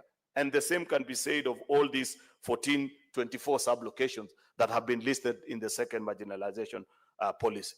Therefore, Mr. Speaker, if my colleagues hold the view that it was a wrong departure by CRA and by us agreeing with them, Mr. Speaker, I want to believe that this is the year that CRA is actually doing their consideration of the third policy on marginalization. It will be interesting to see what the present committee will do with them, and it will be of importance to convince us as a House, Mr. Speaker, to know why we need to depart from that particular logic. And for your information, colleagues, that committee actually was chaired by a senator from the north, the Senator Engineer Mohamud, who himself represented an extremely marginalized county, the county of Mandera. But when the facts and the figures were tabled, Mr. Speaker, he couldn't help but agree and say, this is justifiable, Mr. Speaker. That is what we need to do as a country. That anytime we are making decisions on policy, Mr. Speaker, on determination, on any aspects, Mr. Speaker, we consider the true facts as they are. You know, the bigger challenge that we have as a country, and something that we must do over time, if indeed as Parliament we are to respond to the needs of the growing needs of our people and the scarce resources that we have to distribute, Mr. Speaker, we must move to levels which have been done by other countries that have found themselves in states and situations such as what Kenya finds itself in, Mr. Speaker. For example, I know for a fact, Mr. Speaker, that generally in a country like India, when they want to pass subsidy of any nature, Mr. Speaker, that it is possible to identify direct individuals who qualify under that particular bracket, Mr. Speaker, and say, even if you're buying the same item, Mr. Aaron Cheruyot, you cannot pay the same price for that particular item with your house or domestic worker, Mr. Speaker, where they live, because you have a better spending power than that particular individual. As it is today in our country, Mr. Speaker, 60 years later after independence, when we want to pass a policy on, let's say, my favorite item that I keep on using, Mr. Speaker, is bread, that we believe, and wrongly so, that if you pass subsidy on bread like we do, that's why we zero rate it, Mr. Speaker, we have helped accommodate, Mr. Speaker, the poor that feed on it. While that may be true for many of us that are in the urban settings, Mr. Speaker, it is not an accurate representation of their item of consumption in the morning by almost 70 or 80% of the citizens of this republic, Mr. Speaker. And second, and most importantly, Mr. Speaker, even for us that are in urban settings, there should be a price differentiation between those that live in certain affluent neighborhoods, Mr. Speaker, and therefore can afford to pay slightly better, and those that actually deserve it. It is until, Mr. Speaker, we do something akin or similar to what CRA did in the transition from the first to the second marginalization policy, Mr. Speaker, that we will then say that as a country, indeed, we are looking out after the welfare of those that are not as endowed as others, Mr. Speaker. Otherwise, this issue of making general provisions and saying it is commonly believed that the people in Kwale, the people in, I don't know which part of the country are poor. They are more rich men, sometimes, Mr. Speaker, in that particular county, and can afford things better than even the so-called quote-unquote rich counties, Mr. Speaker. Yet, we are not certain. Nobody has done actually a study to establish these particular facts, Mr. Speaker, on what will qualify to be a rich or a particular poor county. Yet, we know Kenya Bureau of Standards, Mr. Speaker, publish these statistics. It is what we used on our formula, Mr. Speaker, when you're using poverty index, Mr. Speaker, to make a determination on what is a qualification of a particular individual. There's something that is of concern to me, though, Mr. Speaker. And I don't know why members of this committee approved of this without, perhaps maybe later, because I've tried to scan through the findings of the committee deeply. And your committees, Senator Boni, together with Senator Faki, doesn't speak to the fact that the recurrent expenditure in this board that we created, the equalization board, for a body that distributes just 16 billion shillings, Mr. Speaker, is 504 million shillings. That is a lot of money, Mr. Speaker. And it will interest me to know whether you as a committee interrogated them and seek to establish what is it that is so complex about. CRA had already done the job. It is our duty, Mr. Speaker, to determine how much goes to each and individual parts of the country. So what is this job that they still have to do, Mr. Speaker, that will require a staff establishment that consumes an entire 540 million per financial year, Mr. Speaker? CDF, that's why I continue to say this, Mr. Speaker. We may not like it as senators, Mr. Speaker, but the way that law was structured continues to impress upon Kenyans, Mr. Speaker, because of how lean it is on recurrent expenditure. 97% of the funds that go to the constituencies go to actual tangible projects, Mr. Speaker. I think there's a capping of only 2.5% on recurrent to just keep operations office here and there and things of the same. It will be my assumption, Mr. Speaker, that on a matter as important as the equalization fund, Mr. Speaker, that we will limit actually additional expenditure by way of salaries to individuals. This is such a matter, Mr. Speaker, and I say this with tremendous respect to the people that work in this institution, that you'll have perhaps only one coordinator per county to oversee and ensure that whatever Parliament has appropriated, Mr. Speaker, is put to prudent use. They write a report, it comes to Parliament.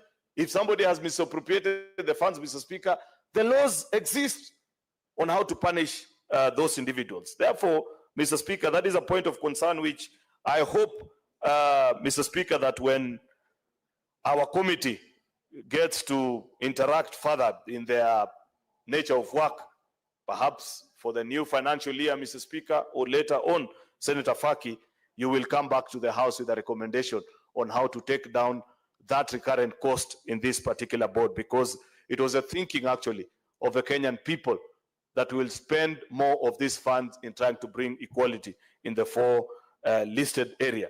It is further provided, Mr. Speaker, that in clause 5, that the authorization by controller of budget of a withdrawal from the fund, together with written instructions from the secretary of the board through the National Treasury requesting withdrawal, shall be sufficient authority for CBK to pay amounts given in accordance with approval and instructions given. I agree with this, Mr. Speaker, that it is the neatest way to ensure that once all the project proposals have gone through the rigorous process, Mr. Speaker, because we passed in this House last time the regulations on how to determine what project to fund, Mr. Speaker. And I like the fact that the Constitution is extremely explicit on what are the items that the counties need to be brought up to par with the rest of the country. You cannot, for example, Mr. Speaker, sit and say there is a particular item that certain counties have moved far away ahead of us, and therefore we need to catch up with them. It is limited to the 4 items that I named particularly earlier. And therefore, it is my hope and plea that the controller of budget sticks to those particular regulations that we pass. Therefore, Mr. Speaker, I celebrate the industry of this committee. Senator Boni Alwale had earlier invited me into a contest of which one was useful between the committee that I served in and the one that he serves in. Mr. Speaker, that is an invitation which I reject vehemently, Mr. Speaker, because it is served by members who are equally as good as we were when we served in that particular committee. Therefore, I wouldn't wish to engage in that debate. But I've given my thoughts, Mr. Speaker. It will be interesting to listen to them because you have the chance to vary that policy later this year, Senator Boni and Faki, that you lead us even into making it better than what the second one is, which is this one. And we will gladly support, Mr. Speaker, because I believe as a country, we must mature to a level of refining our processes and procedures and making them better to ensure that we respond to the needs of the ordinary citizens. And using this basis, Mr. Speaker, that it is possible even to take this further in all the areas and sector, including on development, because I agree with my whip that when it comes to distribution, for example, of road resources, Mr. Speaker, there's a big problem in the country. Senator Boni Alwale, I don't know what the minister said because I haven't had the benefit of listening, and it will be nice because to the best of my knowledge, Mr. Speaker, what I read, the cabinet dispatch, read that there shall be an invitation through privately sourced funds through PPP, Mr. Speaker, of interested bidders and individuals to build the project similar to what we have as a Nairobi Expressway from Nairobi here all the way to the border in Malaba, Mr. Speaker. If there has been a departure, I wouldn't know, and it will be interesting to know. But what you need to know further, Senator Boni Halwale, that I've just released from the Ministry of Roads on this very hot topic, Mr. Speaker, on the securitization of RMLF, Mr. Speaker, that it is meant to pay contractors, 580 of them, that have done work worth 175 billion, Mr. Speaker. What is of concern to me, and I have said this many times, Mr. Speaker, is that those opposed to it, including that particular gentleman who spoke about it yesterday, lead on the list of the beneficiaries and people that have benefited from those road contracts being done in their constituencies and counties. What do I tell the people of Kericho when I return home this weekend, Mr. Speaker? That they are not part of those 580 contracts, Mr. Speaker, out of this first phase of securitization. You know very well, Mr. Speaker, that after the political dynamics of the last administration, certain parts of the country, including the part of the country that I represent in this house, Mr. Speaker, were completely blacklisted. Not an inch of tarmac was done in that part of the country. Today, if we are told, Mr. Speaker, that in your consideration of how to finance roads, Mr. Speaker, the government cannot do some sort of equalization like what we are discussing here, it means we stay another 5 years, Mr. Speaker, without an inch of tarmac, Mr. Speaker. While we know for a fact that in certain parts of the country, Mr. Speaker, they have even overpasses and underpasses. Very beautiful roads, Mr. Speaker, which only donkeys walk on, Mr. Speaker, because there's nothing else to do out of it. It is not fair. I want to insist, Mr. Speaker, and I have said this to none other than the Cabinet Secretary for the roads, that this 175 billion alone is not enough. Until also we that equally pay RMLF, that we pay and produce tea, that pay taxes close to 50 to 100 billion, Mr. Speaker, per year, begin to see the benefits of that securitization, Mr. Speaker, we cannot say it is enough. Otherwise, what will later be prudent to do, Mr. Speaker, is to ask that we operate this like a hotel. You pay for what you have consumed, Mr. Speaker. You cannot walk into a hotel and say that now, since everybody is drunk, contribute. If you took an expensive whiskey, Mr. Speaker, while I'm taking Konyagi, I will pay for Konyagi, you pay for the Mattel that you took, Mr. Speaker. Otherwise, what we are being invited to is further marginalization, which this bill is speaking to, that indeed at a particular point in time in our country, Mr. Speaker, we need to tell each other the truth and say that because there were counties that for the last 60 years were marginalized, Mr. Speaker, we provide certain funds for them to benefit, which is what this bill is asking us to do. Let us not entrench further marginalization, even in the advent of the new constitution, Mr. Speaker. With those very many remarks, I beg to support, Mr. Speaker, and hope that we can conclude on this so that the benefiting 1,402 sub-locations, Mr. Speaker, can benefit from this 16.9 billion Kenya shillings. I thank you. Senator for Nairobi City County.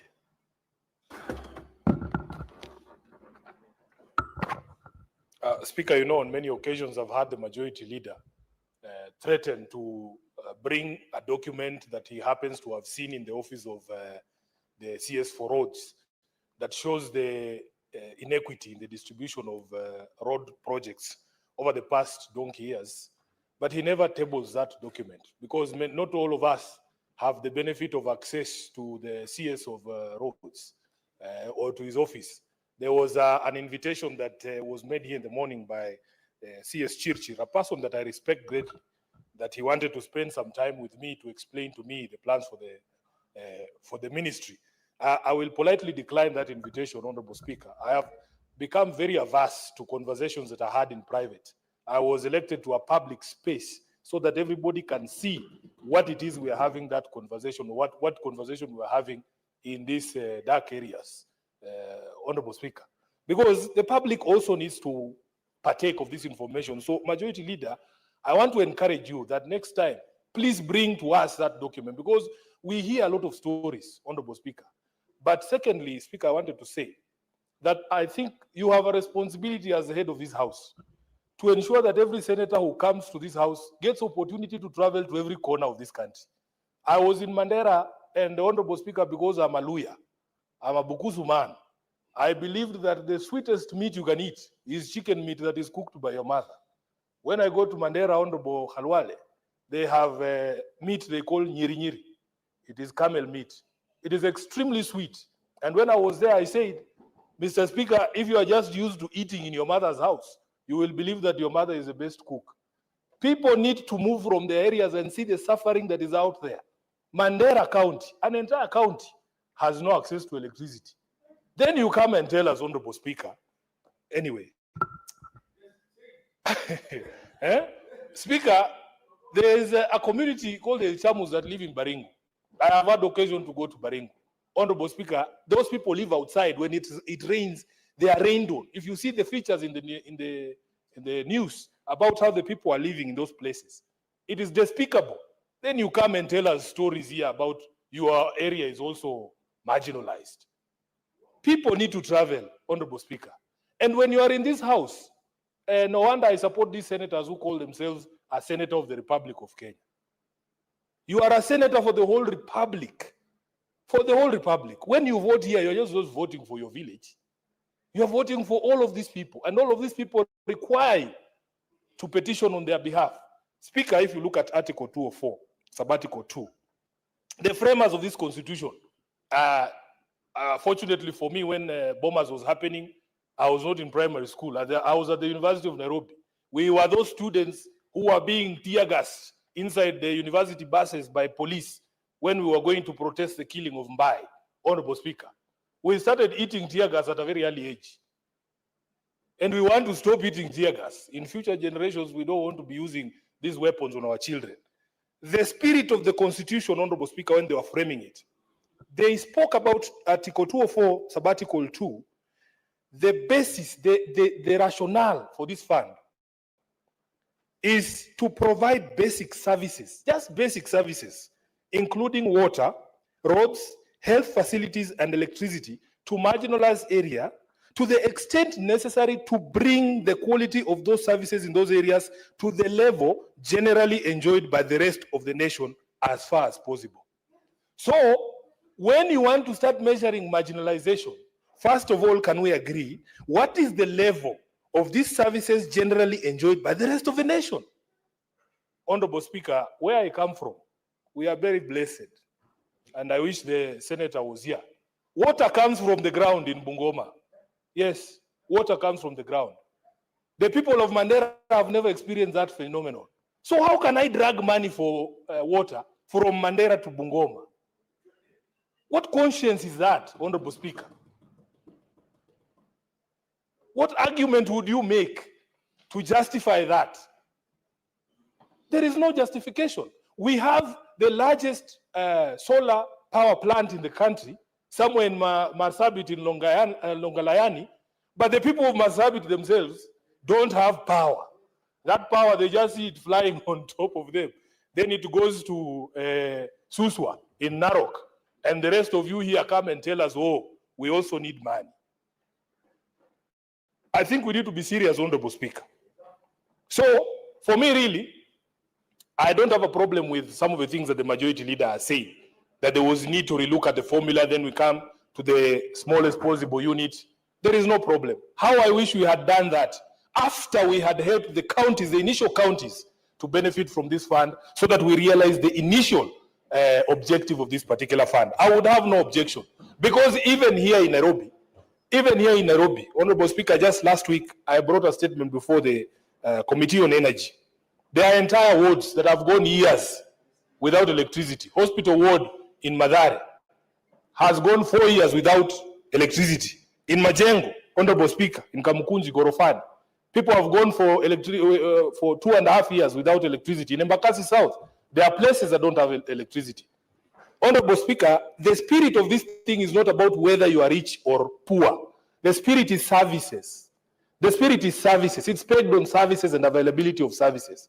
If there is a road that splits Karen, on this side there is a slum, and on this side there is a golf course, you are going to the same place, you are using the service, it's the road, it is there.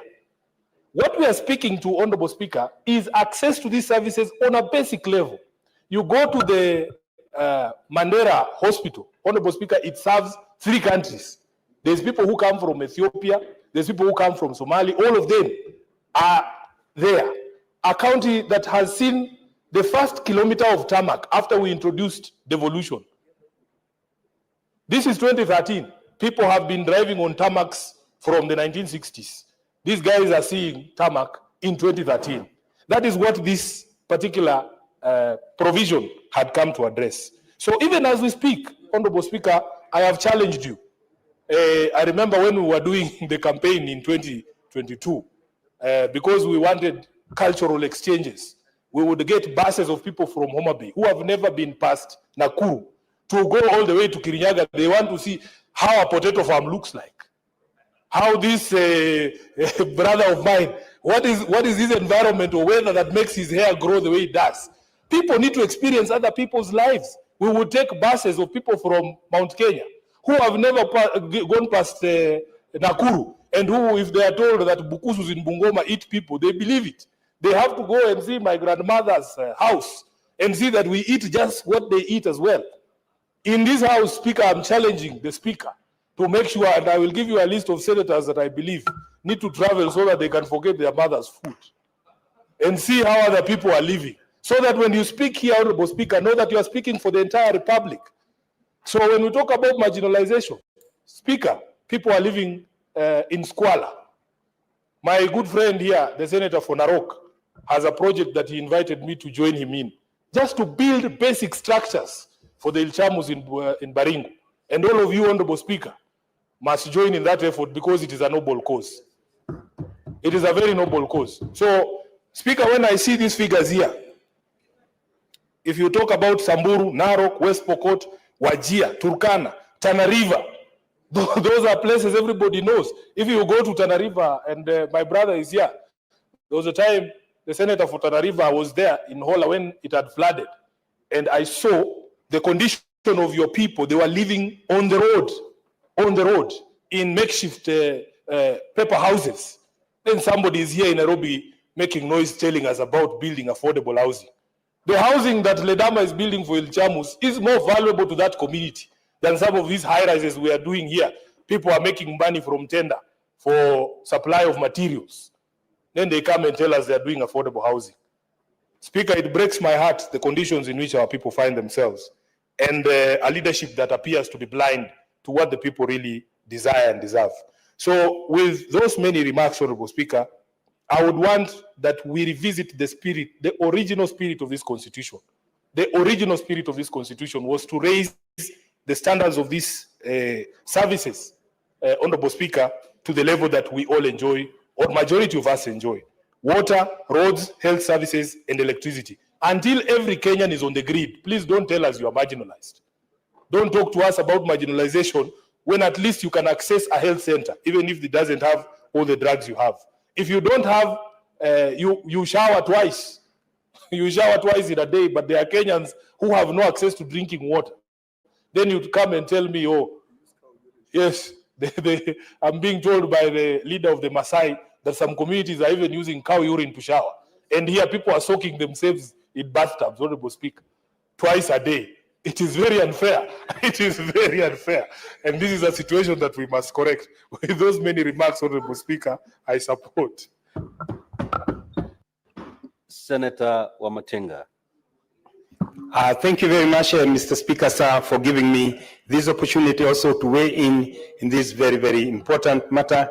Indeed, Mr. Speaker, as I like to support, it is important to point out, yes, some of the issues that my fellow senators have pointed out are mistakes, are by omission that we did since independence. Mr. Speaker, sir, I was the chair of the Energy Committee, and proudly so, with some of the members sitting in the Finance Committee, with members like Senator Sifuna, Senator Redama Orekina, and we traveled, Mr. Speaker, to the northern, so-called northern frontier. And we were appalled, Mr. Speaker, that 80% of the land banks of Kenya is not connected to the national grid. Mr. Speaker, sir, it is indeed an oversight that would be done since we got independence. The effectiveness of equalization fund, Mr. Speaker, and the realization that development in any part of this country is development for Kenya. And this calls, Mr. Speaker, for paradigm shift in the way we do our politics. Mr. Speaker, sir, I hear, and I've been in very many counties, and at times it's so painful to see fellow Kenyans the way they live. But we know, Mr. Speaker, that we have the politics that we do to blame. Mr. Speaker, sir, I've said on this floor, and I'll say it again, we have a political obligation. We have a moral responsibility to ensure that we leave a secure country to the future generation. That, Mr. Speaker, sir, can only happen if we take a holistic approach in seeing Kenya as one, not dividing into tribal units, not throwing into tribal cocoons, but having a holistic approach that brings everybody on board and knowing that we can be able to bake a national cake that's big enough for everybody to be shared by everybody, and therefore acknowledging the fact that development in Kenya is development for everyone. Mr. Speaker, sir, indeed, this is not a homogeneous country. We failed in embracing our diversity, in developing the potentiality that we have in our diversity. That can happen, Mr. Speaker, sir, if some of the basic amenities are provided.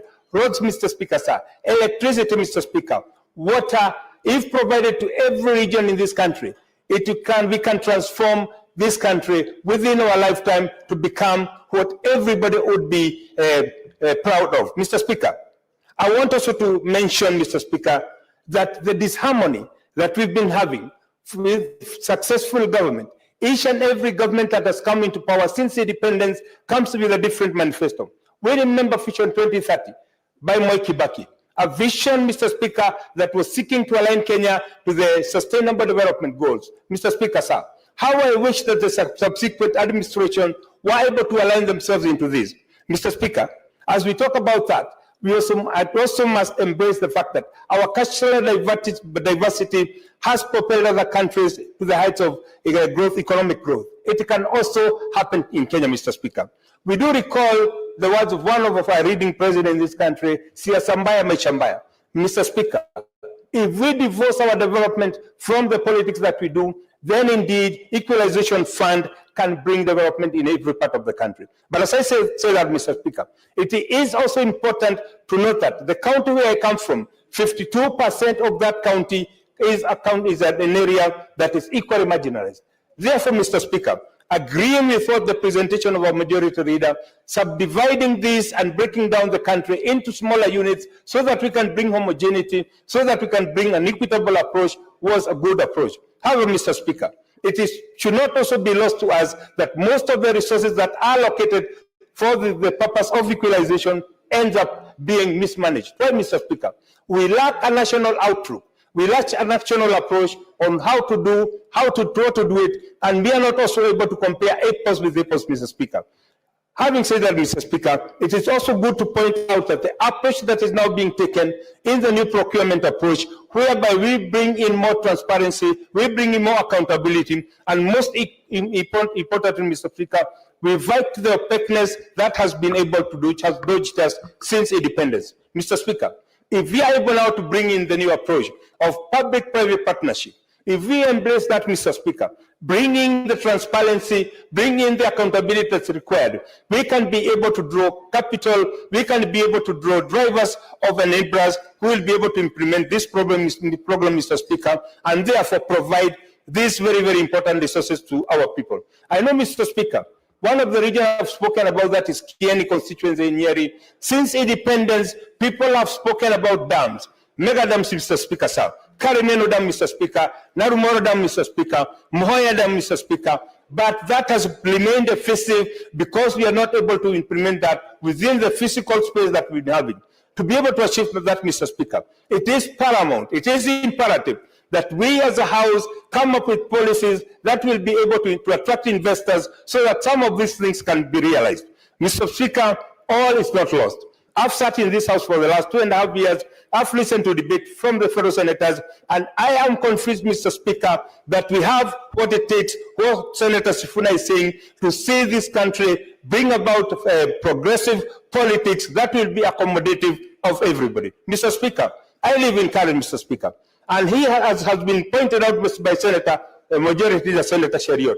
Just to our home, Mr. Speaker, there is an informal settlement. We must come up with a national approach, national policy, how we're going to address such issues. And therefore, Mr. Speaker, that is why I am one of those who support affordable housing so that we can be able to onboard everybody, so that we can be able to bring and to carry everybody on board. Mr. Speaker, there is no one single country in this world that has developed without putting in place social infrastructure to ensure that we take care of the disadvantaged.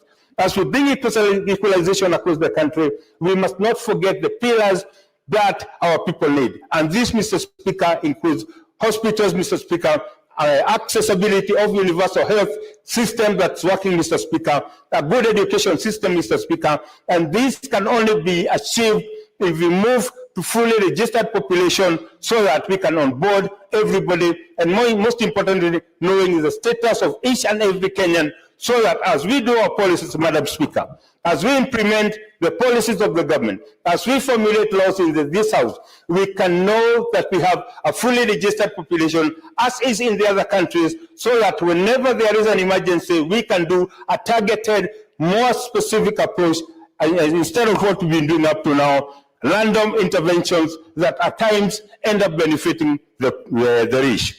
As I sit down, Madam Speaker, I would also want to point out that Equalization Fund is an opportunity that we have.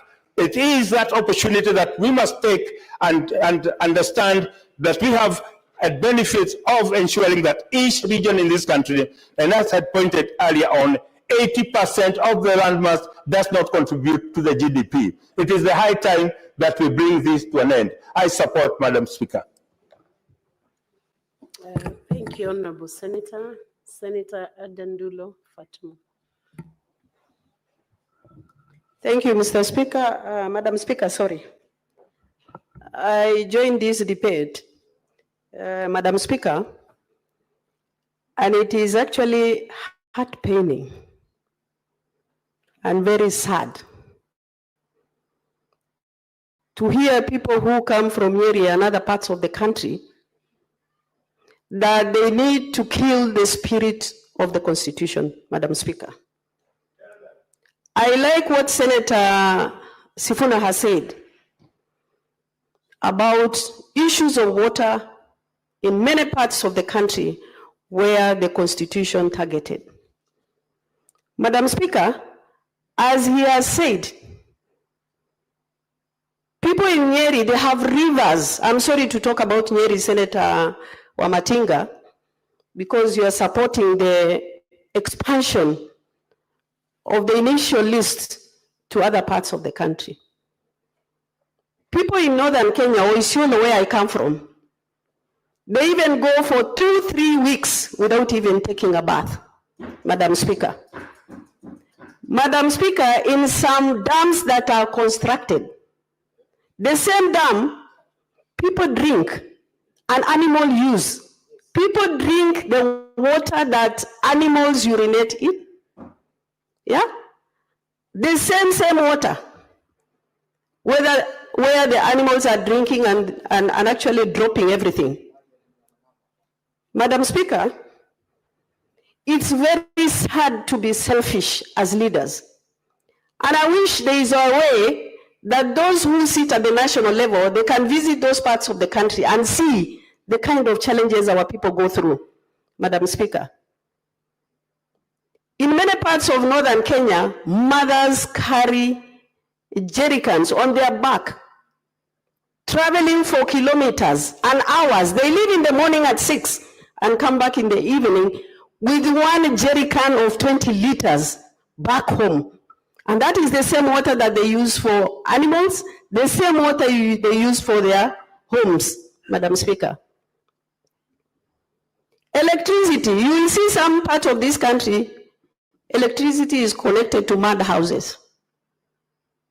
But if you go to some parts of this country, especially in northern Kenya and where I come from, there is no electricity connectivity in many parts of those sub-counties and locations, Madam Speaker.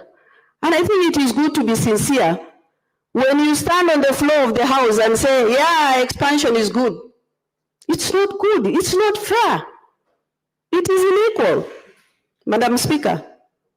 Madam Speaker, I can tell you this House in the last parliament made a blunder to have allocated that money to the county government, because that money is shared actually in Nairobi with individuals who don't even know some parts of those counties. There is no public participation. People are given contracts without advert.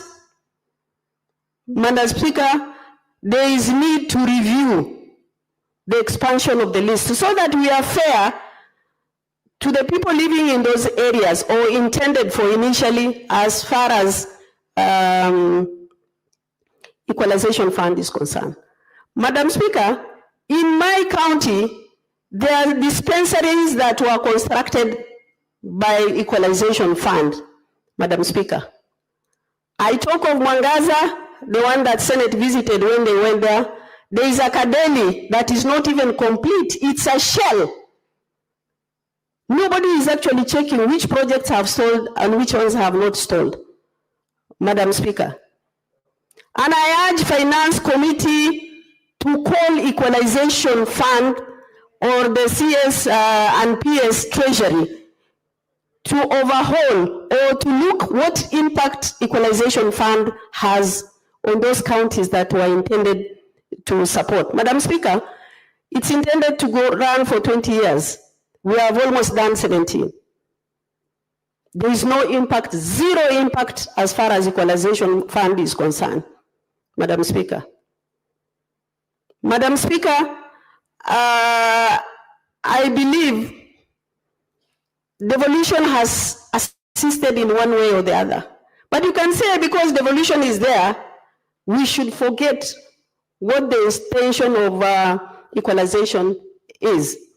Having said that, Madam Speaker, I urge Senate Committee of Finance to review the impact of equalization fund in this country.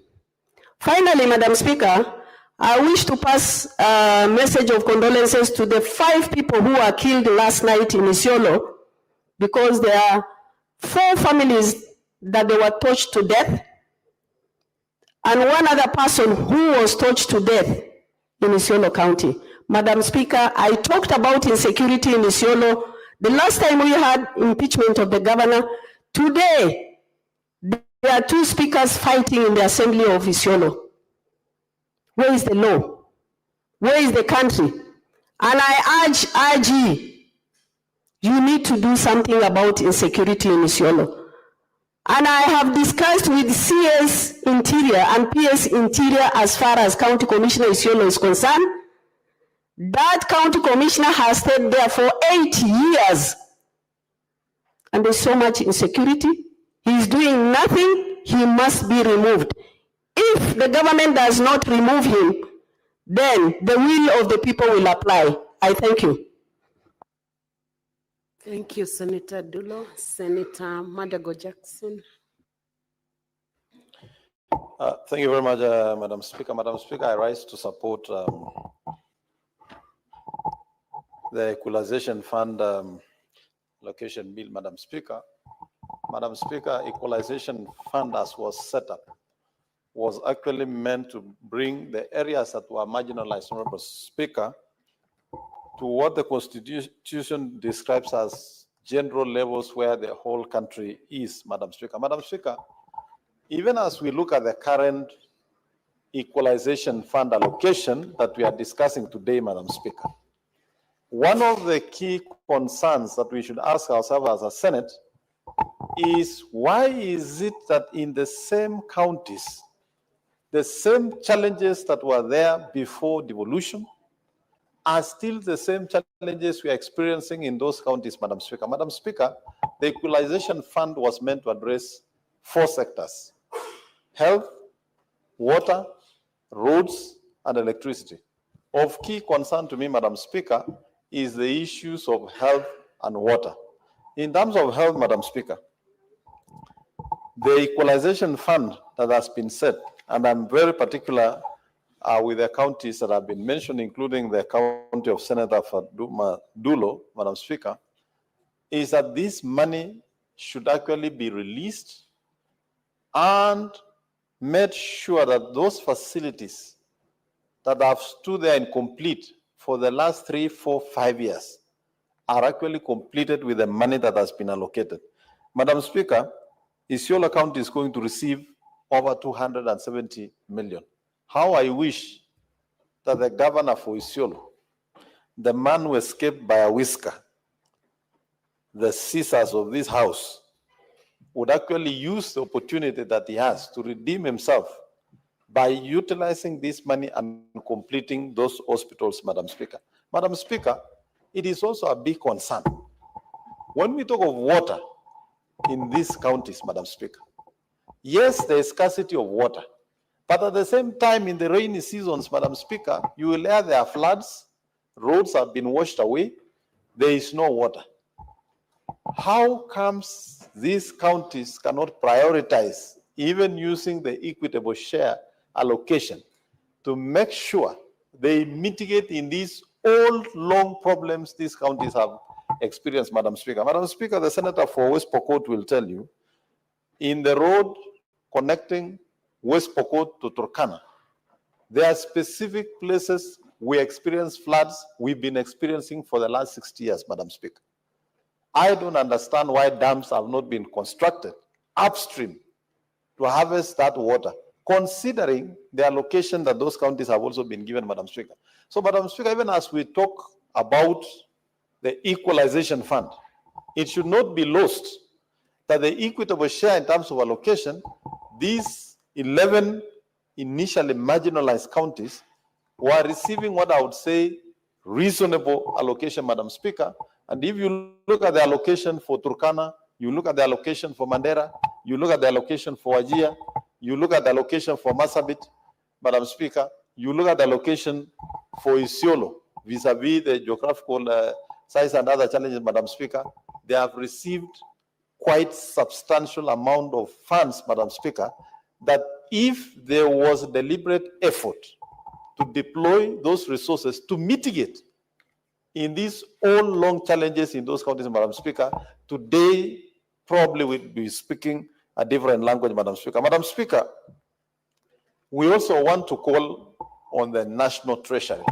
And I want to agree, and I think as a House led by the Chair for Finance, Madam Speaker, we need to cause an amendment to the PFM Act. We must separate the Ministry of Finance for national government and the National Treasury that serves the 2 levels of government, Madam Speaker, so that these funds can be released on time, Madam Speaker, to be able to address the 4 key areas that was meant to address. Madam Speaker, I'm happy that Baringo County is going to receive 967 million, Madam Speaker, and I've seen the distribution. Tiati constituency, Madam Speaker, is going to receive 582 million, Madam Speaker. Madam Speaker, Tiati, as a constituent or a sub-county, is probably 10 times was in Gishu, Nandi, Trans Nzoia, and Elgeyo Marakwet combined in terms of geographical location. To provide some services in some of those places, Madam Speaker, is quite a challenge. And that's why we would wish that National Treasury would release all these equalization funds on a timely manner so that these regions are able to benefit, services are rendered, and the citizens of those places, Madam Speaker, would be able to access what other Kenyans in other parts are enjoying. Madam Speaker, I wish to implore on our governors from this marginalized region, having visited as a committee for health, Madam Speaker, a number of facilities in those counties, Madam Speaker, that even as we send the equalization funds, Madam Speaker, there is need for the leaders in those counties to actually be concerned about the welfare of their people, Madam Speaker. Madam Speaker, it will not be in order to find a facility in that region, a sub-county health facility, or even a county referral facility, Madam Speaker, where women are being asked to carry water as they go to the maternity. Madam Speaker, we are not only discussing areas that are marginalized, even here in Nairobi, and I know the Senator of Nairobi is aware that we visited a number of these, the facilities in this county, and an hospital like Mama Lucy Kibaki, Madam Speaker, is still suffering from a lot of problems in terms of congestion. There is no expansion. And yet, if you look at the allocation going to Nairobi County, including their own source revenue, Madam Speaker, they should actually have done better than what we are seeing. I want to call upon the governors in those marginalized counties, particularly the 11 regional marginalized counties, Madam Speaker, that they really have to focus in solving these historical problems that we have had, using both the equalization funds that we are sending and also the equitable share, Madam Speaker. Madam Speaker, I would want to ask, particularly the governor for Turkana and West Pokot, where we are experiencing floods that cuts the roads all the time, that if Turkana County, Madam Speaker, with the allocation of close to 13 billion, would just allocate 2 billion per year just to do dams, that would be the highest productive areas of this country. And Madam Speaker, I want to agree with my colleagues who say these marginalized counties are the next frontiers of development, Madam Speaker, because they are well endowed with natural resources, Madam Speaker. Turkana County, Madam Speaker, is where we have oil for this country, Madam Speaker. If you go to Tana River, we have the minerals, we have agriculture, Madam Speaker. If you go to Garissa, Wajir, we have minerals like gypsum and many others, Madam Speaker. As soon as these minerals are exploited, Madam Speaker, it will be a shame for the rest of us who have not, who don't want to support the raising of the living standards of the people in those regions to begin moving to those areas, Madam Speaker, in the name that that is Kenya. We must accept that that region is Kenya now when they need development, and it will remain Kenya when the natural resources in those regions are exploited, Madam Speaker, for the benefit of the country. I therefore want to support, Madam Speaker, and ask the National Treasury to make sure that they release these equalization funds in a timely manner. Thank you, Madam Speaker. Thank you, Senator. Senator Mwaruma Jones. Asante Mheshimiwa Spika kwa hii fursa umenipa kuunga mkono huu mswada wa usawazishaji wa maeneo bunge, maeneo ya magatuzi almaarufu Equalization Fund. Mheshimiwa Spika, naunga mkono shingo upande kwa sababu yale maeneo 14 ambayo yalitarajiwa yafaidike na hizi fedha yalipanuliwa mpaka ikawa maeneo 34. Historia ya Kenya, Mheshimiwa Spika, iko bado bayana ya kwamba wakati tulipata uhuru kuna ile sera ambayo iliandikwa na aliyekuwa waziri wa mipango ya maendeleo Mheshimiwa Tom Mboya, inaitwa Sessional Paper number 10 ya mwaka 1965, ambayo ilisema ya kwamba tumepata uhuru na saizi tunajitawala sisi wenyewe. Je, fedha zetu tutazisambaza namna gani ili Kenya yetu iendelee? Na fedha nyingi zilipelekwa maeneo ambayo yana mvua nyingi na rotuba ya juu, kwa kimombo high potential areas. Haya maeneo yalikuwa ni maeneo ya Mlima Kenya, maeneo ya Bonde la Ufa, maeneo ya Magharibi, maeneo ya Nyanza, Mheshimiwa Spika, maeneo ya Pwani, Mheshimiwa Spika, maeneo ya Lower Eastern, na haya maeneo Mheshimiwa Spika yalikuwa yanaitwa Northern Frontier Districts, waliachwa nyuma kimaendeleo kwa sababu rotba ya huko ilikuwa kidogo na pia mvua ilikuwa chini sana. Wakati wa kuandika katiba mpya, Mheshimiwa Spika, waandishi wa katiba wakasema tuache ibara ya 204 ili tutenge fedha kidogo za kusawazisha maeneo ambayo yaliachwa nyuma kimaendeleo kwa sababu ya hii sera ya mwaka 1965 ama Sessional Paper number 10. La kushangaza, Mheshimiwa Spika, bunge hili liliunga mkono kuongeza yale maeneo ambayo yangefaidika. Na Mheshimiwa Spika, kati ya zile kaunti 14 za kufaidika na fedha za usawazishaji wa maeneo yaliyoachwa nyuma kimaendeleo, Taita Taveta ilikuwa mojawapo. Zile fedha za kwanza zilikuja katika hizo magatuzi ama hayo magatuzi. Niliona Taita Taveta wametoa maji kutoka line ya kwanza ya Mzima na maeneo yakapata maji, maeneo kama ya Mbulia na maeneo mengine ya Mbololo. Mheshimiwa Spika, wakati hii sera imebadilishwa ama sera ya pili imechapishwa, Taita Taveta imebakia na maeneo mawili peke yake ambayo ni kata ndogo moja ya kule Kasigau ambao huu mwaka wanapata milioni 10 na milioni na 1,300,000, na maeneo ya Taveta ambao ni kata ndogo ya kule Chala ambao wanapata milioni 11. Mheshimiwa Spika, na kitu naweza kila siku, wakati tulisema Taita Taveta kaunti yote haina maji kwa sababu zile pesa zilikuwa zitekeleze miradi ya maji, ni kuonyesha ya kwamba maeneo yote yalipata maji. Zile changamoto zilikuwa zinakumba maeneo mengi ya Taita Taveta kwa ukosefu wa maji. Mpaka leo changamoto ni hizo.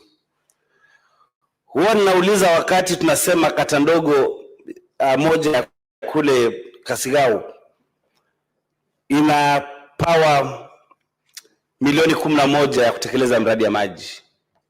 Hapo kando kuna maeneo ya Marungu ambayo pia ni kame sana. Hapo karibu kuna maeneo ya Sagala ambayo pia ni kame sana. Tukiangalia Taveta ama kata ndogo ya kule Taveta Chala wanapopewa milioni 10 za kufanya mradi ya maji. Hapo kando kuna wadi ya Maho ambao hawana maji, wadi ya Mata hawana maji. Sasa vigezo vilivyotumika katika utafiti na hii tume ya CRA kubaini maeneo gani yatakayopata fedha vilikuwa ni vigezo aina gani? Mheshimiwa Spika, kando na maji, hizi fedha zilikuwa zitengeneze barabara. Tangu uhuru, Mheshimiwa Spika, barabara ambayo imetengenezwa za vichochoroni, manake kuna barabara zile tunaita international trunk roads kama ya Voi kwenda Taveta. Ile ni barabara inayounganisha nchi mbili. Ile barabara imetengenezwa Taita Taveta. Kando na hiyo ni barabara ya kutoka Mwatate kwenda Undanyi. Ile ingine ambayo imetengenezwa ni barabara ya Bura Mission kwenda Bura Station, kilomita 6. Hizi barabara zingine zote zinakuja, tingatinga zinakuja, zinafungua alafu zinakimbia. Hizo barabara zinachukua miaka na mikaka kutengenezwa. Kama hii barabara ya Bura Mugangi, Viruga, Undanyi, Mtwa Magoti tangu izinduliwe mwaka wa 2020 mpaka leo haijaisha na inahitaji bilioni 2 peke yake. Mheshimiwa Spika, tulitazamia kwamba tukipata hii pesa ya kusawazisha maeneo ya Kenya tungeitumia kutengeneza barabara zetu sisi wenyewe. Aliyekuwa waziri mkuu Raila Odinga siku moja alitumia barabara ya Bura Mgange kwenda Veruga. Ile barabara ilikuwa mbaya na akasema hii barabara ni kama ya kwenda Jehanamu. Nashukuru manake mwaka wa 2020 wakati tulienda kule State House kupigania fedha za Doram, aliomba Rais Uhuru kwamba tupewe ile barabara itengenezwe, na Rais Uhuru akakubali itengenezwe, ingawaje kutekelezwa kwa huo mradi kumekuwa kwa shida. Kitu nasema ni kwamba barabara za Taita Taveta ni mbaya, zote ni mbaya, nyingi ni mbaya, na hii pesa ya usawazishaji, kama Taita Taveta bado wangeachiwa hiyo pesa, tungeweza kufanya hiyo mradi ya kuboresha barabara za Taita Taveta. Mheshimiwa Spika, niseme kwamba Taita Taveta ni eneo ambalo liko na rotuba nyingi. Udongo uko na rotuba nyingi, lakini shida tu ni maji. Na kama Kenya tungetaka kutengeneza utajiri kupitia kwa kuuza bidhaa ng'ambo, basi tungeangazia ile milioni 1 ya mashamba ambayo ni ya Taita Taveta, ambayo ni rangelands, ambazo tungetumia kulisha ng'ombe na mifugo na kuuza ng'ambo, kwa kuwekeza tu kwa miradi ya maji. Chala kuna maji mengi, Njoro kuna maji mengi, Mzima kuna maji mengi.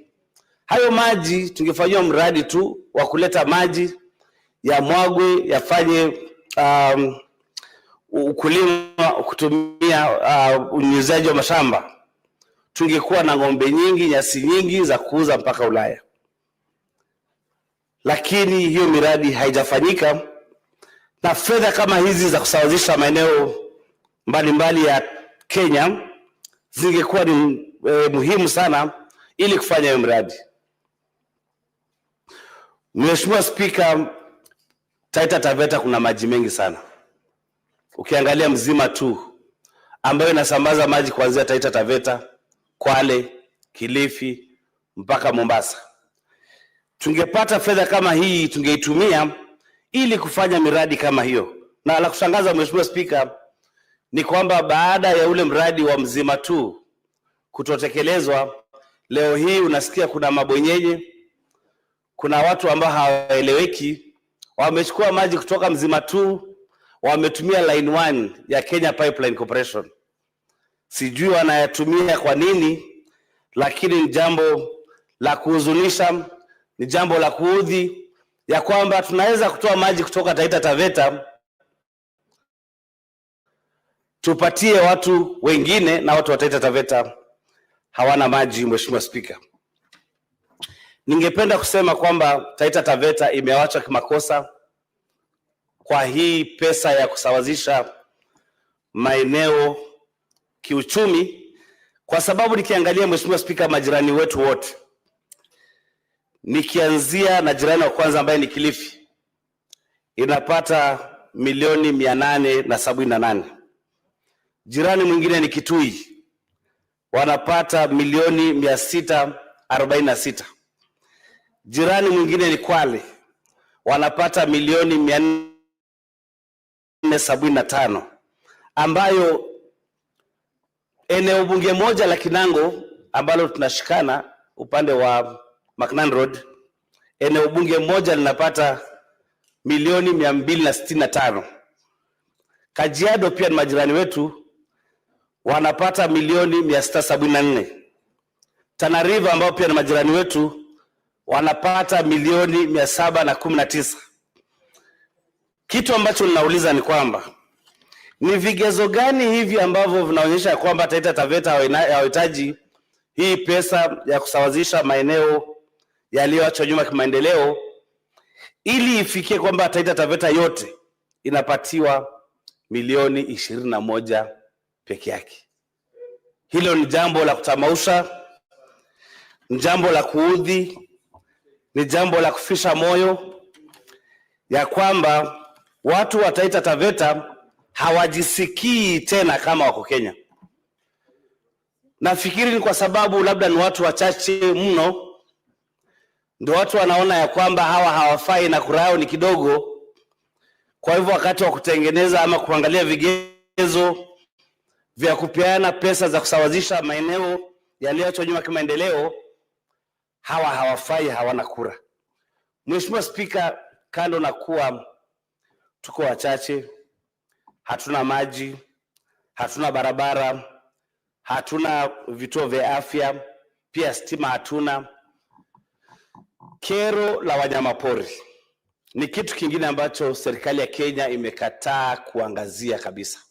Ya kwamba hawa watu wameachwa nyuma kimaendeleo, hawa watu hawana mtetezi, hawa watu hawajui kama watajisaidia namna gani, na katika bidii yao ya kulima mimea, kufuga mifugo kama mbuzi, ng'ombe, kondoo, wanyamapori kama simba na chui wanakula wanyama wao. Ndovu wanamaliza chakula yao. Kama kungekuwa na njia, Mheshimiwa Spika, kule Taita Taveta sisi tunapakana na Tanzania, tukatiwe eneo letu twende Tanzania, manake haifai tena, haina maana tena kusikia kwamba sisi tuko wa Kenya, lakini yale madhila na zile shida tunazopata kama wa Kenya ziko vile zilivyo. Mheshimiwa Spika, sipendi kuendelea zaidi ya hapo, lakini ningeomba kamati ya fedha ya hii seneti wakati wa kuandika sera ya 3 ya kugawanya hizi pesa za kusawazisha maeneo yaliyoachwa nyuma kimaendeleo, basi tuangalie ili watu wa Taita na Taveta waangaziwe ili. Senator Sifuna, do you have an intervention? Point of information? Would you wish to be informed? Huyu ni kiranja wangu na nitafurahi sana akini patia hiyo nani. Proceed, Senator Sifuna. Ndugu yangu Mheshimiwa Mwaruma, nimekusikiza kweli ukizungumza hapa na hata mwenzangu Mheshimiwa Ledama Olekina. Tunapata huzuni sana, lakini tunashangaa manake ripoti zipo kwamba baadhi ya viongozi wakuu katika taifa hili la Kenya ni wakazi wa Taita Taveta. Hivi ni kusema hawana habari ya dhila hizi zote ambazo mnapitia. Hilo tu ndio swali nilikuwa nataka nimuulize ama nimjulishe kwamba mkazi mmoja wa Taita Taveta ni kiongozi mkuu wa taifa hili.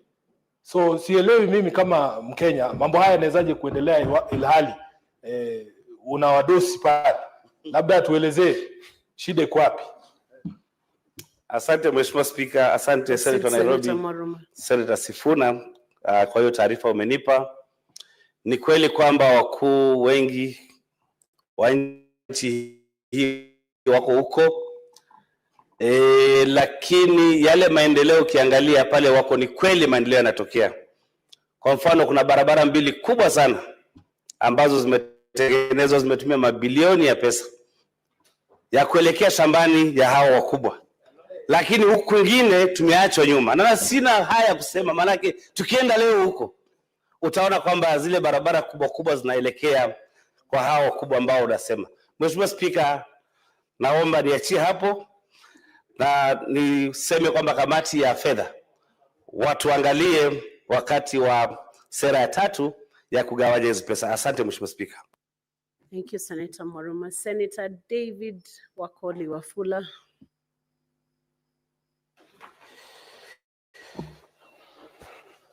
Asante Mheshimiwa Spika kwa nafasi hii ili niweze kuchangia na vile vile kupongeza mapendekezo ya usawazishaji wa rasilimali katika nchi ya Kenya. Mheshimiwa Spika, Mheshimiwa Spika, nimesikiliza kwa makini sana baadhi ya viongozi wenzangu ambao wanadhani ama wanahisia kwamba fedha ambazo mtoza ushuru anatoa ni lazima ziende tu maeneo yao peke yao, sisi ni kuangalia kupitia televisheni.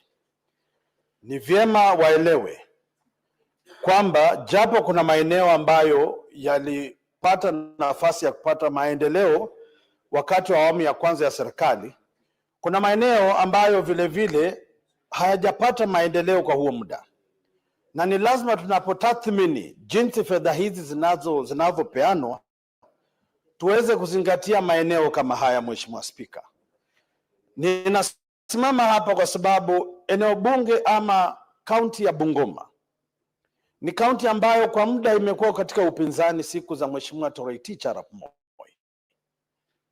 na serikali zilizofuata chini ya Mheshimiwa Muigai Uhuru Kenyatta tulikuwa katika upinzani. Na ukiangalia jinsi fedha zilikuwa zinatolewa kupitia hazina kuu ya serikali, wakati huo hatukuwa na kile tunasema tunajivunia katika serikali. Na naamini kwamba ni haki Bungoma ipate fedha hizi kwa sababu eneo bunge la Mlima Elgon na maeneo bunge ambayo yanapakana na Mlima Elgon kihistoria na kimaendeleo yalikuwa yamewachwa nyuma. Na ni lazima wanapoweka fedha katika bajeti, na jinsi nimeshukuru kamati imenukuu eneo la Mlima Elgon, lazima wajue kwamba miundombinu ambayo imo katika Mlima Elgon si nzuri: afya, barabara, maji na kadhalika. Sasa mimi ningeomba mheshimiwa yeyote anaponyanyuka kutoa hoja ajue kwamba Mkenya yeyote popote alipo anaposikiza, lazima tumpe moyo, lazima tumpe sababu ya kujivunia kuwa Mkenya.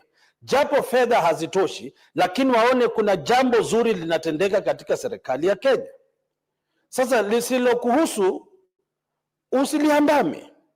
Sisi watu wa Bungoma tunashukuru kidogo tumepata, lakini tunasema tunahitaji fedha zaidi. Wanapogawa muda mwingine tunataka kuona ipande kutoka milioni 95 ije kama bilioni jinsi kaunti zingine zinapata. Kwa sababu ukiangalia mgao wa fedha, Mheshimiwa Spika, jinsi tulipopitisha hapa awali, baadhi ya kaunti ambazo zinapata fedha nyingi hata sasa katika bajeti bado wanapata fedha nyingi, na muda mrefu wamekuwa wanapata hizi pesa. Lazima tufuatilie, tujue miradi gani inatekelezwa na serikali za kaunti, wanahusisha wananchi katika kutekelezaji miradi hii, na iwapo miradi hii inaafiki matarajio ya wapiga kura ama wanaoishi katika maeneo haya. Mheshimiwa Spika, naangalia kaunti ya Busia, wao ni zetu kule, wamepewa milioni 29. Hizi pesa hazijakuja kimzaa. Kuna sababu ambayo imeshinikiza serikali kuweka fedha katika kaunti ya Busia, na imaanishi kwamba Busia ilipokuwa na naibu wa rais na mawaziri ama walipokuwa na Mheshimiwa Amos wako katika serikali, haimaanishi walipokuwepo watu wa Busia walikuwa katika shamba la sali na nyama. Haiwezekani. Kuna changamoto watu hawa walikuwa nazo, ndiposa fedha zimewekwa kwa bajeti vile vile kama Wakenya waweze kuimarisha maisha yao. Nashukuru wameweka kaunti ya Trans Nzoia hapa, wamepewa milioni 12. Japo kuna viongozi huko washukuru chochote, wanabwata tu, wanaongea tu, na lazima tutafuata tujue hizi fedha zinazoenda Trans Nzoia zinatumika kivipi. Katika eneo bunge la Endebess, watu katika kaunti ya Trans Nzoia, eneo bunge la Endebess, lazima tutawaeleza fedha zinazokuja za usawazishaji zinatumika vipi, ili mjue jumba la Senate linawajali. Japo kuna wale wanapinga serikali, wanatusi serikali na wakututushi sisi maseneta, tutawapea pesa, lakini tutafuata kuhakikisha hizo pesa zinafanya kazi. Na zaidi ya hapo, wanakandarasi wanaofanya hizo kazi lazima watoke katika kaunti husika, kwa sababu haiwezekani, Mheshimiwa Spika, Senate tunapitisha fedha kama hizi na wale wanakandarasi ni watalii wa kibiashara, wanatoka Nairobi, wanatoka kaunti zingine kufanya kazi ambayo wananchi wa kaunti husika wanaweza kufanya kazi hizi. Sasa mimi naunga mkono kaunti hizi ambazo zimeorodheshwa hapa waongezwe pesa. Wale waliopewa kidogo kama ndugu yangu wataita Taveta, waongezewe fedha, ana haki ya kudai pesa ziongezwe. Na wale ambao wamekuwa wanapewa pesa nyingi na hatuoni matunda, wapunguzwe, kwa sababu huenda hizi pesa zinaenda katika mifuko ya watu wachache, ili hali wengi wanaumia, hawana maji, hawana barabara, hawana madawa hospitali. na mambo kama haya, Mheshimiwa Spika, hatuwezi kubali katika awamu hii ya serikali. Asante sana Mheshimiwa Spika, ninaunga mkono mswada huu. Asante. Thank you. Senator Catherine Muma. Thank you, Honorable Speaker, for the opportunity to contribute to this fund. Honorable Speaker, the Constitution of Kenya 2010, as we all know, is a constitution that emphasizes human rights and the principles of human rights, particularly equity, as a key principle that ought to be applied in governance in order to give opportunity to every Kenyan and every region to actualize the benefits of within our country. Mr. Speaker, first to commend the government and the Parliament, 13th Parliament and the 4th Senate for having operationalized the Equalization Fund. As you are aware, this fund was intended to be a time-limited fund that was supposed to be operationalized as soon as we began implementing devolution in 2013, but this fund has never been operationalized. It is so sad that it's one of the tools of equality that was ignored by the Jubilee government. 13 years now, it is now 13 years. I'm glad that at least now we are on the second phase of sharing out this bill, this fund. Madam Speaker, the Equalization Fund had a particular purpose. It is an affirmative action fund that was intended to be deployed towards fast-tracking the basic development environment in areas that have been marginalized.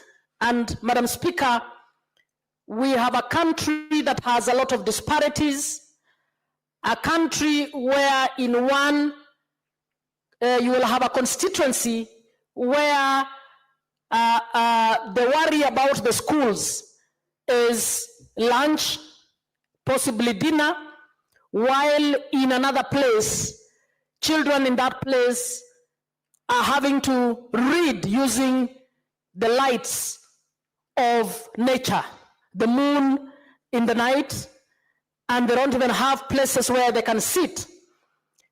When this constitution was developed, this fund was put there deliberately to help and hold those areas that were ignored, that were treated as though they are not part of Kenya, to also get their people and their children to have a hope in this country. We have been dilly-dallying around this. We have been arguing, and I blame Parliament entirely for the delay in the implementation of this fund. And that's why I want to commend us that at least we have distributed it now the second time. And despite the disparities that have been put in here, I think it is a good way forward. Madam Speaker, even as we look at the disparities in the manner in which this fund has been distributed, I would want to urge the Senate to actually come up with an oversight tool over this fund. An oversight tool because this fund is supposed to be deployed towards basic services that are also county functions. We need to be able to pinpoint. Now, the second year, when we go to next year, we should be able to say, when we go to Tana River, Senator Mungatana, we should be able to say the funds that were deployed under the Equalization Fund were used to deliver ABC, additional to what the county government is doing. We need to be able to say that, and to be able to review, to say, was that the best way in which we'll have fast-tracked in terms of this county? Was that the most needy area that was received these funds? And thirdly, is this the best way in which this fund should have been used? So even as we move forward, I would want you to note that water, health, roads, electricity, and whatever other infrastructure that is contemplated to be delivered under this fund are county functions. So we need to be able to have a timetable or a special schedule to monitor the manner in which this fund is actually bringing up the levels of development in a particular county. Madam Speaker, this should also lead eventually to the determination of changed poverty indices, changed parameters that we are using to determine the equitable share in terms of the nationally collected revenue. So if we don't do this, and I'm throwing a challenge to our Finance and Budget Committee, we must be able to tell Kenyans the value of equalization funds by clearly demonstrating that this is what the equalization fund did in Turkana, and as a result of deploying these funds for 5 years, Turkana was able to move from being measured at this level in terms of the poverty index, index to this other level in the poverty index. So I'm throwing a challenge to our secretariat, particularly the budget policy officers, to assist us to come up with a tool that can demonstrate the value of the equalization fund. Madam Speaker, I don't know whether we have resolved, and we need to resolve. This fund was supposed to exist for only 20 years. Now that we have started implementing it, that 20 years, I guess, was contemplated from the time we operationalized the Constitution 2010. We need to have a deliberate pronouncement as Parliament on when this fund will come to a close. And again, Madam Speaker, my view would be one of the determinants of whether this fund should close or not should be a determination that we have achieved what the fund hoped to achieve. And that's why, in my view, we must measure very deliberately how this fund is moving us in development, particularly moving the marginalized areas in development in the 20 years where the fund is supposed to be. Madam Speaker,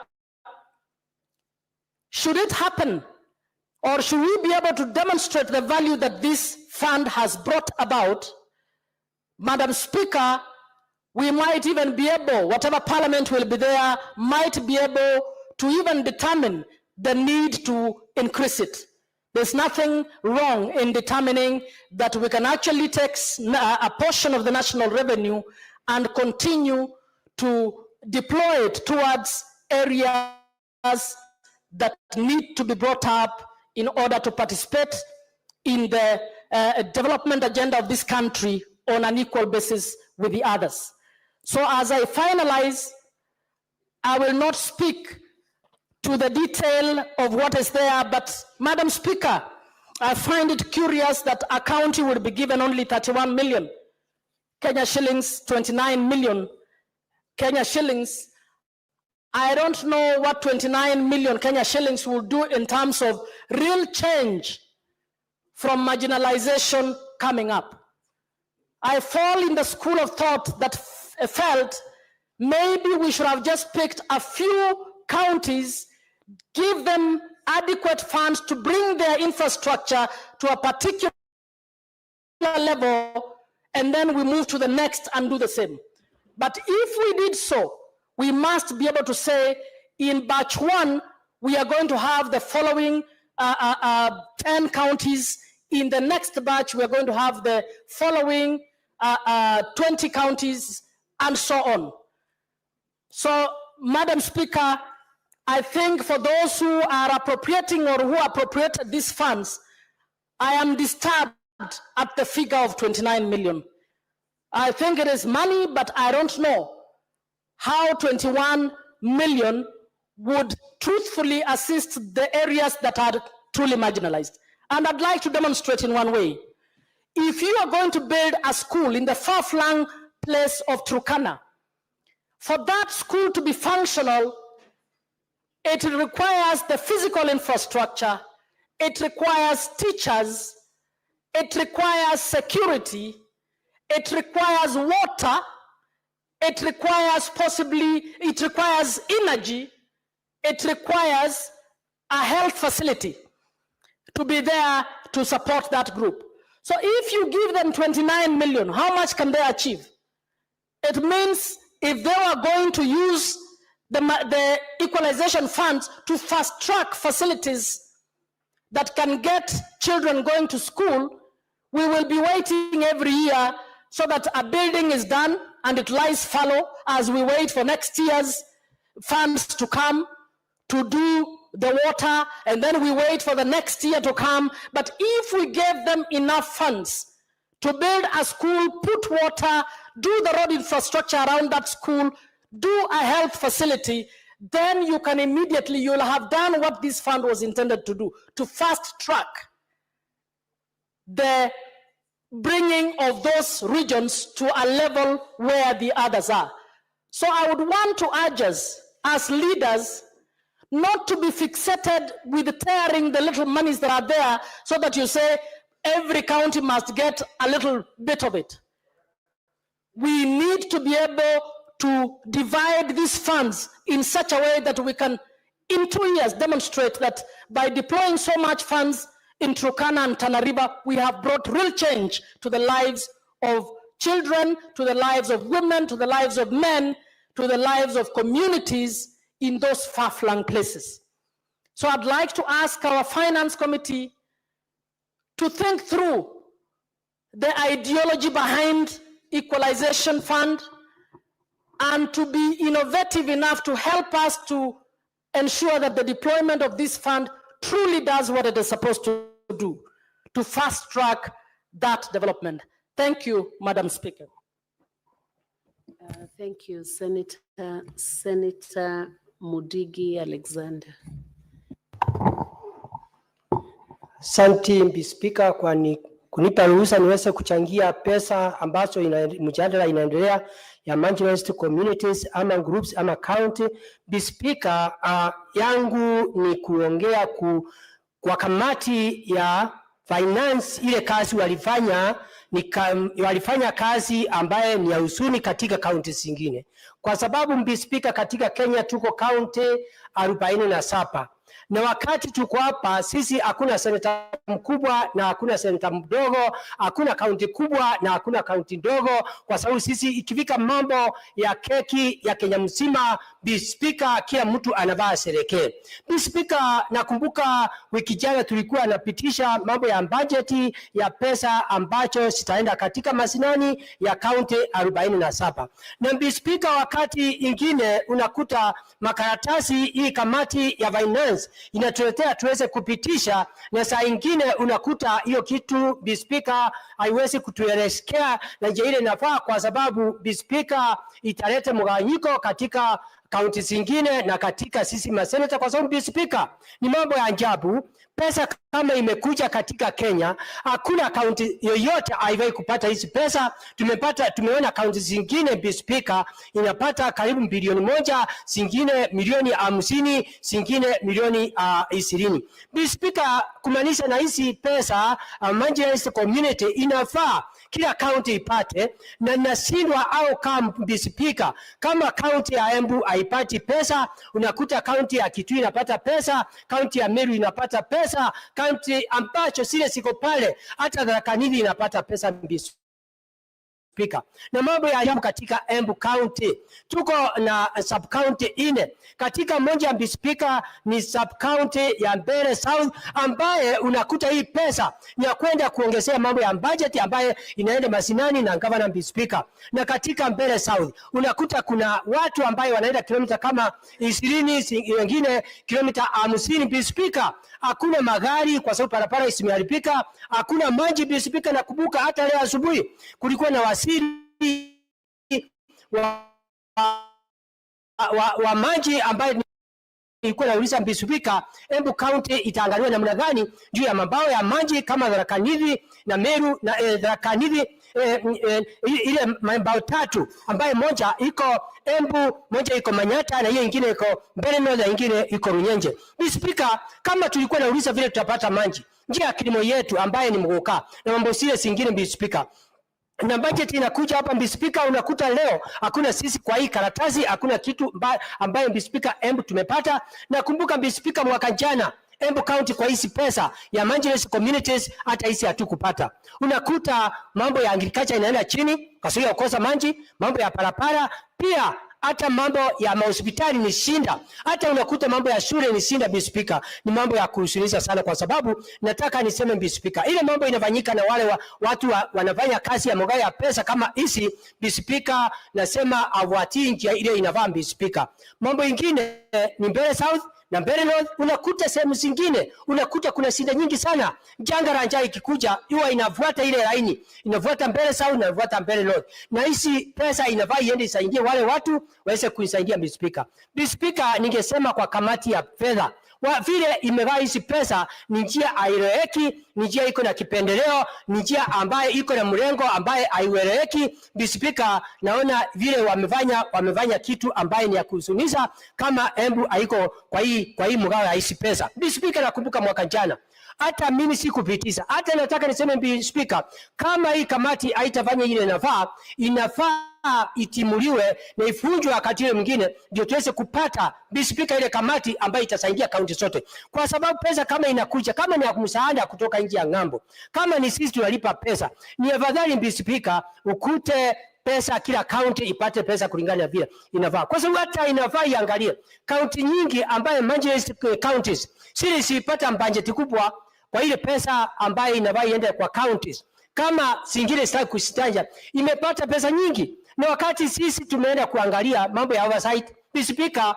unakuta kaunti zingine hakuna kitu inafanya, na zile kaunti inajaribu kutoka chini mpaka juu, unakuta haipatiwi pesa kulingana inafaa. Kwa hiyo Mr. Speaker, nataka niseme katika Embu County ni mambo ya kuhuzunisha sana, na mambo singine Mr. Speaker, utakuta mijadala itakuwa kuja katika nyumba hii na tutakuwa na pinga kwa sababu itakuwa inaleta shinda hata mambo ya vyama ama mambo mingi. Kwa hiyo Mr. Speaker, vitu kama hizi inakuja ni vitu ya kufanya watu wakosane, kwa sababu hata nakumbuka mwaka jana wakati nilisema sitaunga mkono, tuliambiwa tuandike barua tuweze kupeleka kwa wale watu wanaangalia vile pesa mgao ya pesa inafanyika. Na Mr. Speaker, nikaongea na governor na akaandika kila kitu, na mambo ya ajabu siku ya leo Embu County haiko kwa hii kikaratasi tu, iko county 40 na ine siri zimepata pesa, na Mr. Speaker Embu County haiko hapa. Kwa hiyo Mr. Speaker, ningeomba wakati ule mwingine Embu iweze kuangaliwa. Na Mr. Speaker, nikimalizia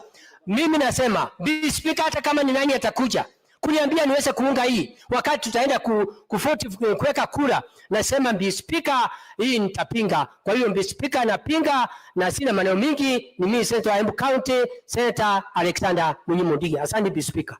Thank you, Senator Mudigi. Senator Beatrice Akinyi Ogon.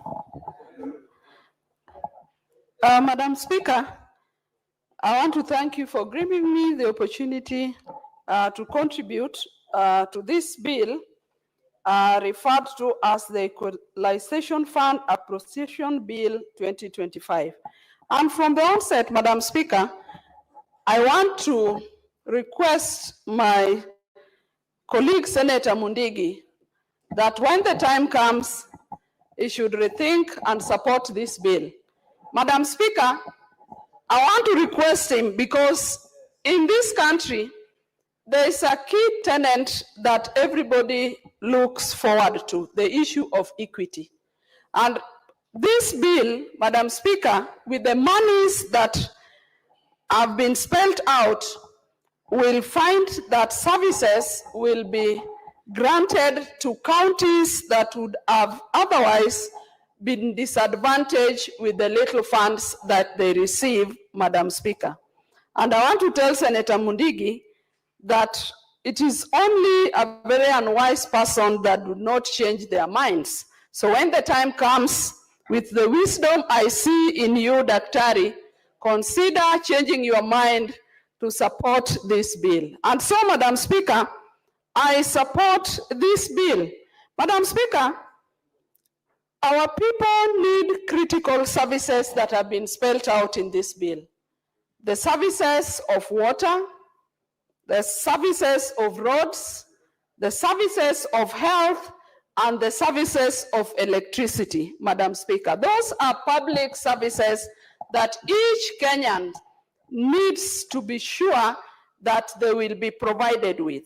But it is because of the limitations, Madam Speaker, and it is because of the marginalized areas, some of the marginalized areas we have in this country, that they are not able to get these services. And so if in our wisdom, we see that certain counties need to be given an extra coin just to ensure that there will be equity in terms of services that the people need, then, Madam Speaker, I support this bill. Madam Speaker, the critical services of water. Water is so critical, Madam Speaker. It is a basic need, and every Kenyan really requires to have water within some small radius, Madam Speaker. Even the issue of roads. Madam Speaker, I'm happy, and I want to support this. There is 16 billion that has been set aside to be distributed, and of course, it could not have been distributed equally because these areas have different parameters. But Madam Speaker, I'm happy Homa Bay County has 214 million, 2896, 965 shillings. Madam Speaker, this may look small money, and even a number of speakers have said the monies we have here, 16 billion, is a little money. But Madam Speaker, it is better to start with something small so that our people can see the beginning of the provision of these services. In Homa Bay County, Madam Speaker, the criteria goes ahead to give 4 sub-counties some little money to share from the 214. We have Homa Bay Town constituency being given 10 million. Suba North constituency has 29 million, only Boni Halwale. And Boni should stop to listen that Ndewa constituency, which is my constituency, which is a marginalized constituency, we should be considered as a hardship constituency. Boni we have, Ndewa has black cotton soil, Madam Speaker, and we have no roads, Madam Speaker. And that is why I'm delighted that from the 214 million, Ndewa constituency has been granted some 120 million, Madam Speaker. I therefore want to support, but to go ahead to say that this money, when it gets there, it must be ring-fenced for the purpose of which it has been granted, Madam Speaker. In Homa Bay, Suba North has 53 million, and as I've said, Suba South has 53 million, Suba North 29, and Ndewa, which is my constituency, is 120 million. Madam Speaker, I do not support it just because it is my constituency, but I support it because of the difficulties that our people have. Right now, there are rains in Ndewa constituency. You can hardly get a road other than the tarmac road that we used to move from Rodi, that is in Homa Bay Town constituency, to Sori, Madam Speaker. Any other road beyond that tarmac road is not motorable as I speak to you, Madam Speaker. Only last week I was at home, and Madam Speaker, even a road that we used to move from the sub-county, from the constituency headquarters, next to the CDF offices that traverses my ward. Madam Speaker, you can hardly move in it. So it has made our people's life to be miserable, Madam Speaker. Transport is expensive, Madam Speaker. Madam Speaker, just months ago, in a place where our local people you'd use a motorbike for 50 shillings, Madam Speaker, and that is not a very far area. Madam Speaker, today, all our people are required to, it costs our people 300 to 500 shillings to just move in a very short distance. And Madam Speaker, it then means that even the cost of doing business for our people is so high. Madam Speaker, where I come from, a majority of people do subsistence farming. People who grow some vegetables and transport it to the markets, some tomatoes and transport it to the markets, some maize, some groundnuts, some beans, Madam Speaker, but it is becoming very expensive for our farmers to move their goods from their homes, from their farms, even to the market. And so, Madam Speaker, when some funds are appropriated to improve our roads, Madam Speaker, I would only rise here to support that bill. Madam Speaker, even the issue of water. Madam Speaker, being a woman, I know how critical access to water is to our people, and especially to women, Madam Speaker. So if we have money that is going towards the development of water so that our people can get water closest to them, then I would definitely support that bill. So, Madam Speaker, the other critical service that this monies will support is the issue of health facilities. Madam Speaker, health is critical.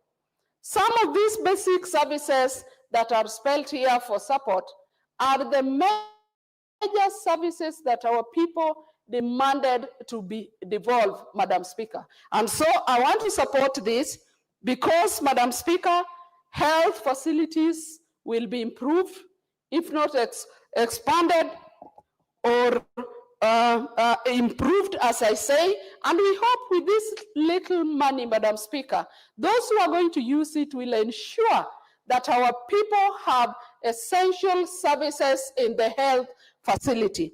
Madam Speaker, the other critical service that is spelled out here to be used with the funds that are appropriated here, that are going to be appropriated here, is the issue of electricity.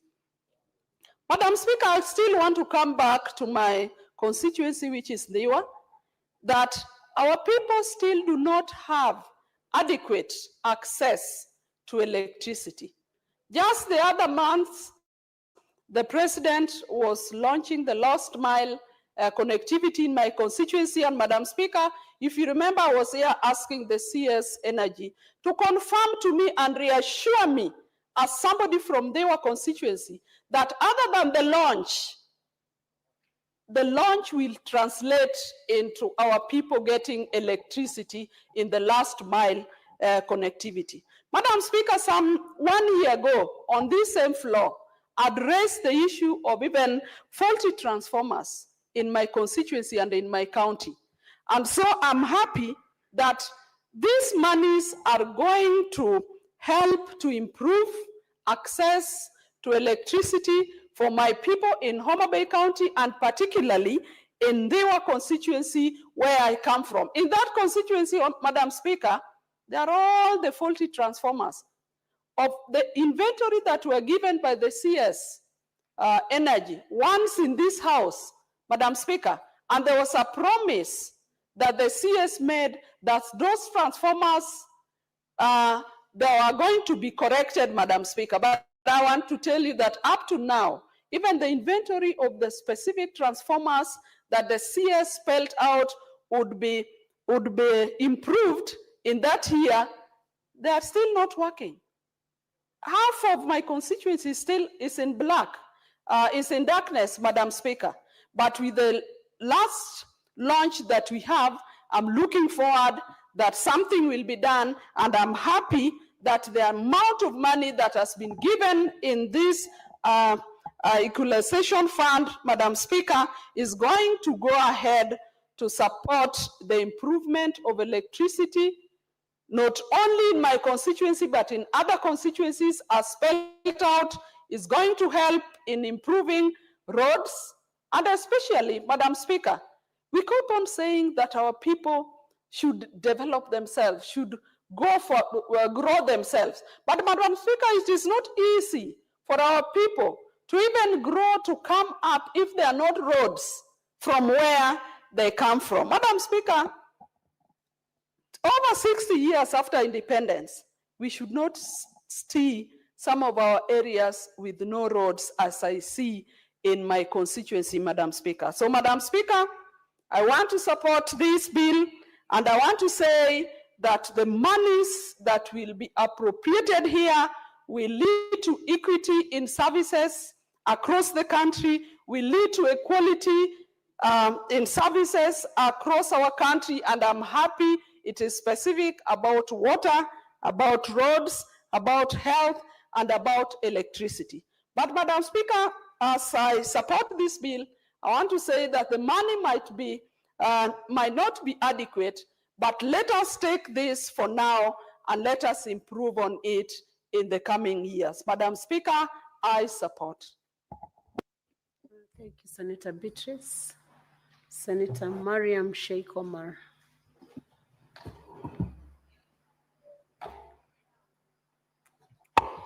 Thank you, Madam Speaker, for giving me this opportunity. Madam Speaker, I also rise to support the bill, equalization bill. Madam Speaker,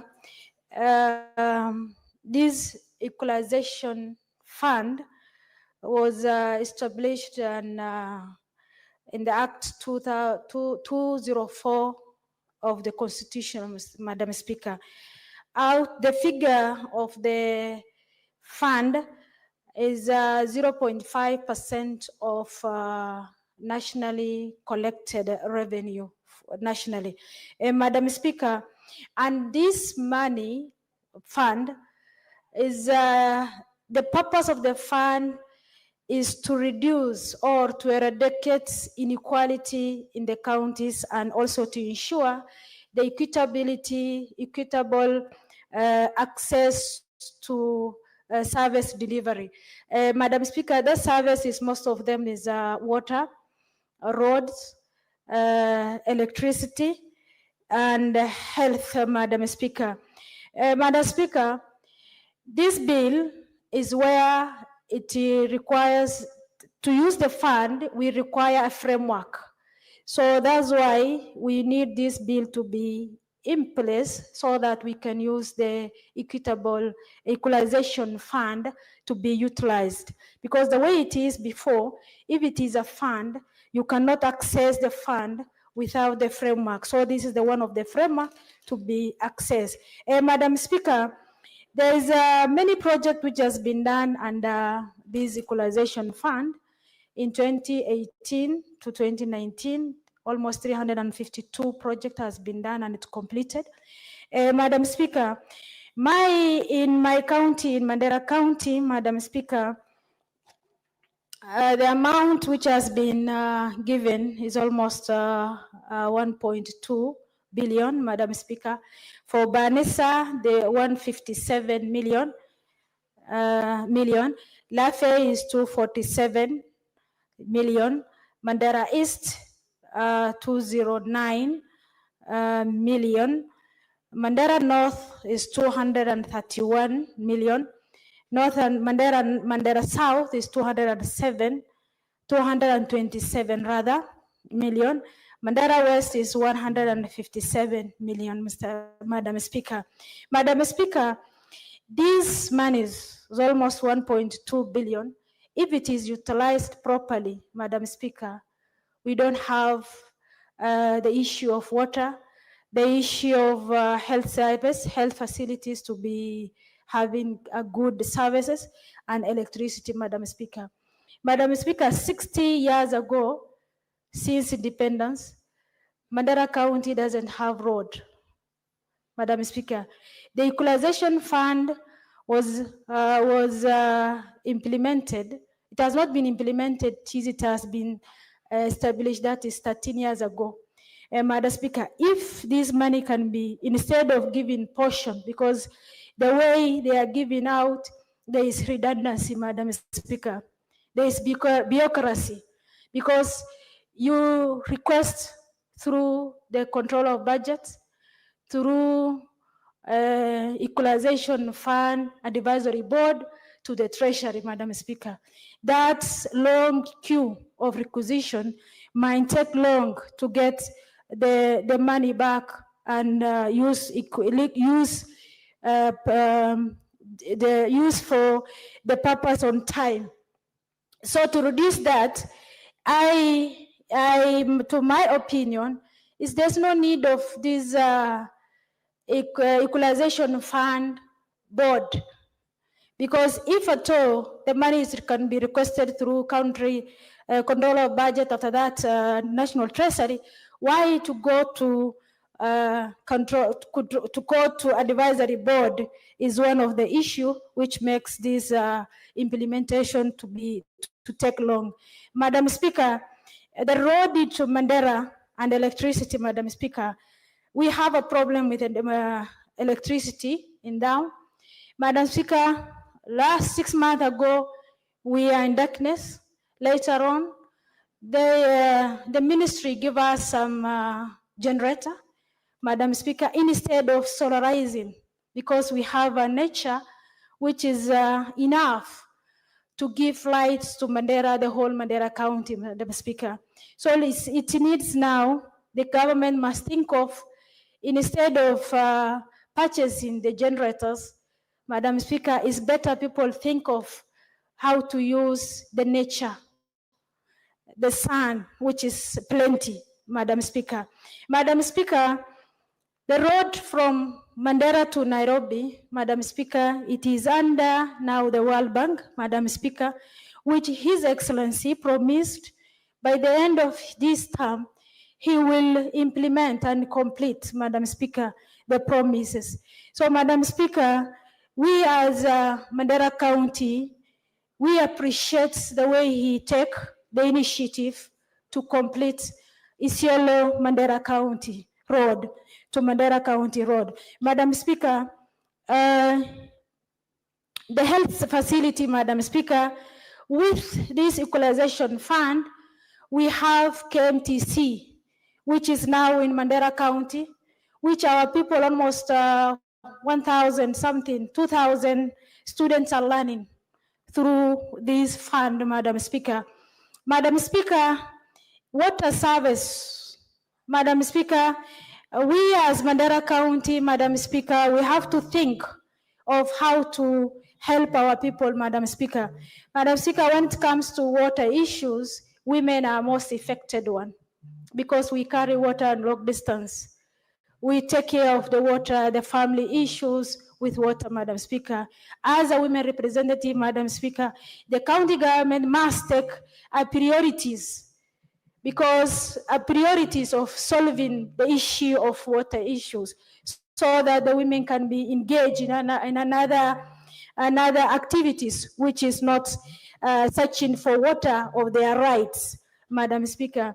Madam Speaker, again, 90% of the voters in all 47 counties are women.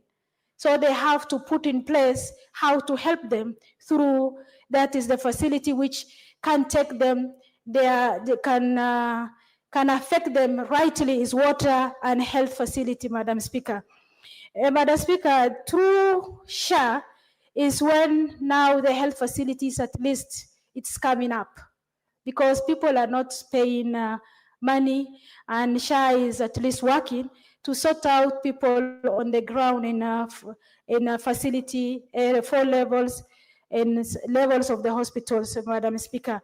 Madam Speaker, to manage this equalization fund, Madam Speaker, we need a strategy. If the government, with the request, give us this money in portions, this 1.2, if you do it at once or twice quarterly, Madam Speaker, it is effective. But if you are giving them in bits, at 1 million or 2 million or 3 million, Madam Speaker, it cannot be eradicated, this marginalized equality in a county issues. So it must be, we have to sit down and think of what is the function of the fund. One is equalizations, yes, to eradicate the marginalized areas, to have the facilities of water and road. But if given in bits, Madam Speaker, it is more of difficult to help how to improve in this. Madam Speaker, for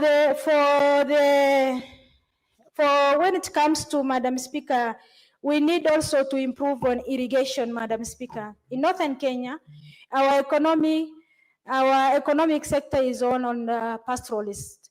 Madam Speaker, we have to change our mindsets from the pastoralists, from livestock to agriculture through this fund, by coming up with irrigations, the major dams, by harvesting some this flood water. That's harvesting, it can take us, if we harvest a dam, major dams, it can take us almost 2 years or 3 years, and we can change the status of our people through agriculture, through irrigation, Madam Speaker. Madam Speaker, with that, I support the bill. Thank you.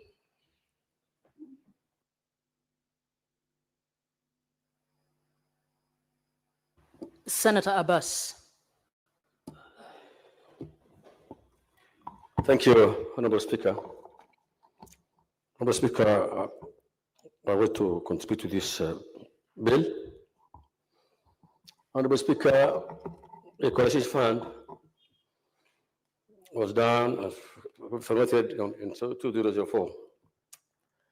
And the purpose was to bring at bar, in terms of development and achievements, 14 counties that have been neglected for many years, including my county. And the funds were not released immediately, and it stayed for a long time in the treasury before it was distributed. However, it accumulated a lot of money, and to date, the money is being released in piecemeal. My county now is receiving 1.6 billion,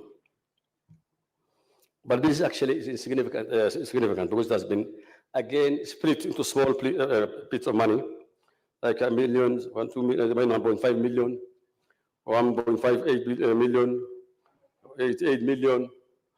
This money, if well utilized, would have made some significant improvement. However, when it went through counties, the money was further split into small pieces, small funds, money. That the purpose of, having one major project that will benefit, that will have a long-term benefit, cannot be achieved because this money was split further. A committee was formed, and now it's actually under the control of the governor.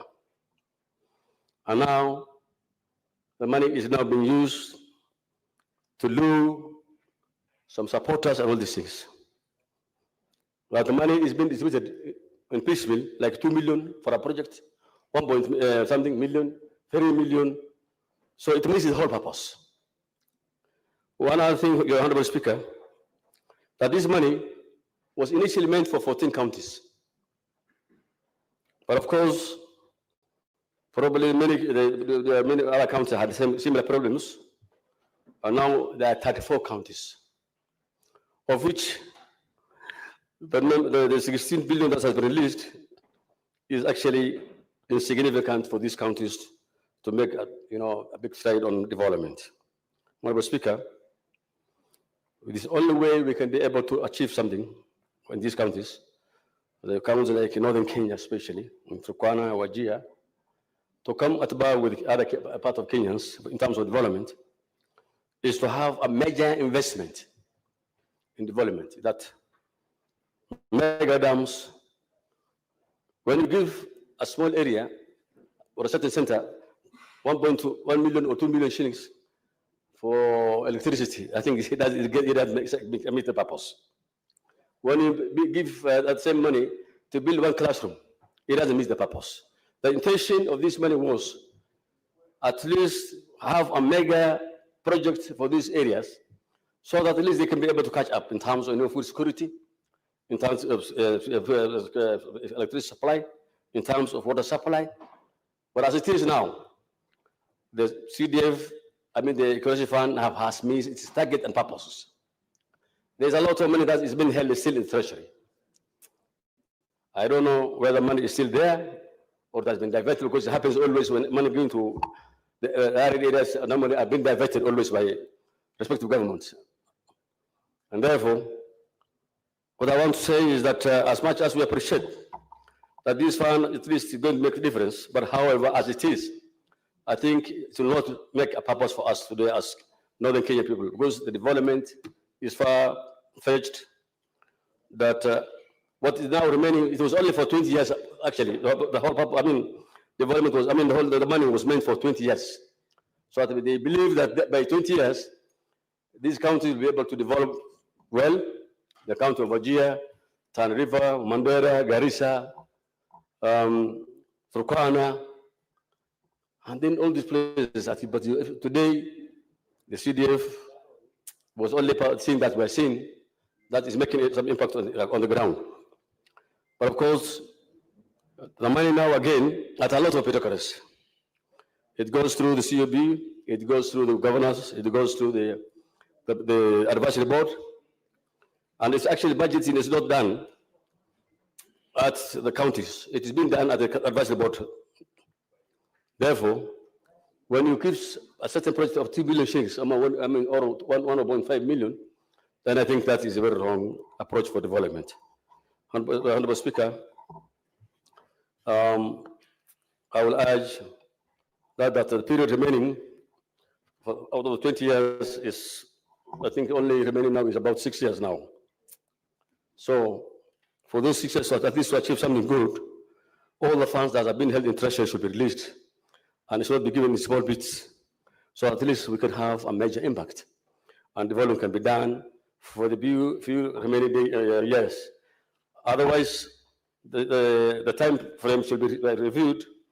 Not 20 years now, so I think we should also increase the time so that we can have a significant development for these areas. And then giving to 0.5% is also not something that can actually help. Funds that can be able to help those areas in terms of development, because the roads are just wanting. There are no roads now. The water is scarce. This, always droughts have been coming every 5 years. There's drought. Food security actually is also a problem.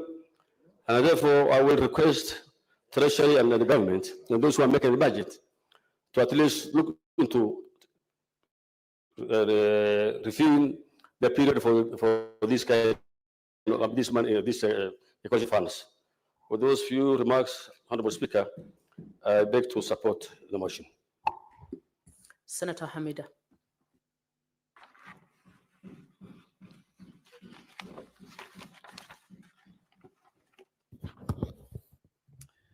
Thank you, Madam Speaker. I also rise to support the Equalization Fund, Madam Speaker, bill, which seeks to give effort to Article 204 of the Constitution by provision of the release and use of Kenya shilling 16.8 billion from the Equalization Fund for the financial year 2025 and 2026. Madam Speaker, I will only touch on few key areas so as not to repeat what has been contributed. I looked at the rationale for the bill, and the purpose it seeks to facilitate and access essential basic services, namely water, roads, health facilities, and electricity, Madam Speaker. It's also the marginalized areas. And it really brings, the goal it's bringing, it's more or less brings a parity with the rest of the country. This bill, Madam Speaker, provides a legal and structured framework that is required by the Constitutional and Public Finance Management Act, PFM Act, that ensures that these funds are properly disbursed and utilized, Madam Speaker. Over a decade into devolution, many countries or many counties still experience pockets of marginalization, Madam Speaker. And seriously, for this fund, it's long overdue. And it has hindered many residents from enjoying the benefits of the basic services, Madam Speaker. The bill, therefore, it is timely and necessary. For example, I'll touch on the key provincials and the geographical impact, Madam Speaker. The provincial clause 2 and 3 authorizes 16.8 billion to 16 billion, including it authorizes 16.8 billion for FY 20 for the year 2025 and 2026, including 504 million for equalization fund secretarial operations, and also Kenya shillings 16.296 billion for development expenditure across 34 counties.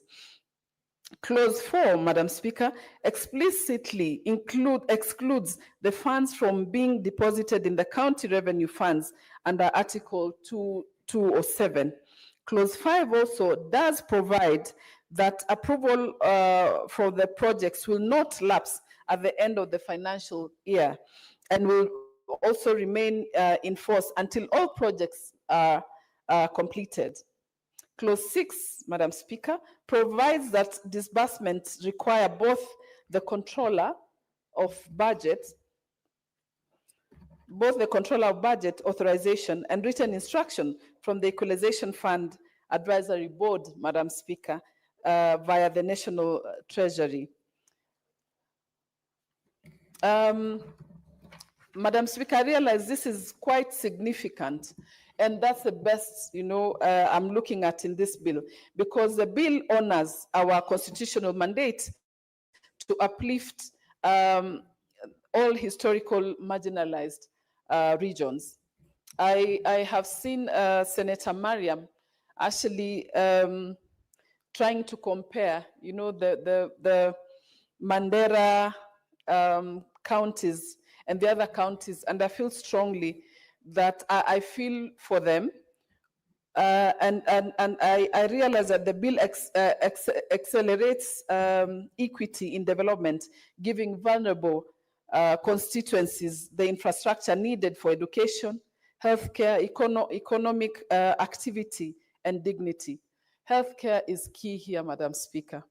When we moved around with the health committee to different counties, we realized that people are really in dire need of healthcare services. And I really wish we could have different counties with state-of-the-art hospitals that take care of Kenyans, Madam Speaker. For example, a county like Laikipia was taking care of about 5 to 6 counties. The Isiolo, the Marsabit, some of the Meru and others were depending on Laikipia county on healthcare. Then we find other counties that don't operate, they don't even have theater services even after delivery or in case of any delivery, Madam Speaker. So seriously, the funds are long overdue that the Kenyans have been waiting for development. The geographic impact, Madam Speaker, excuse me. I've seen the bill affects over 70 constituencies across 34 counties, including Turkana, Wajir, West Pokot, Garissa, Tana River, and other identified as marginalized. The largest allocation I've seen, Madam Speaker, is Turkana with 1.86 billion, Narok with 1.25 billion, Mandera 1.22 billion, West Pokot 1.66 billion, and Samburu 1.05 billion.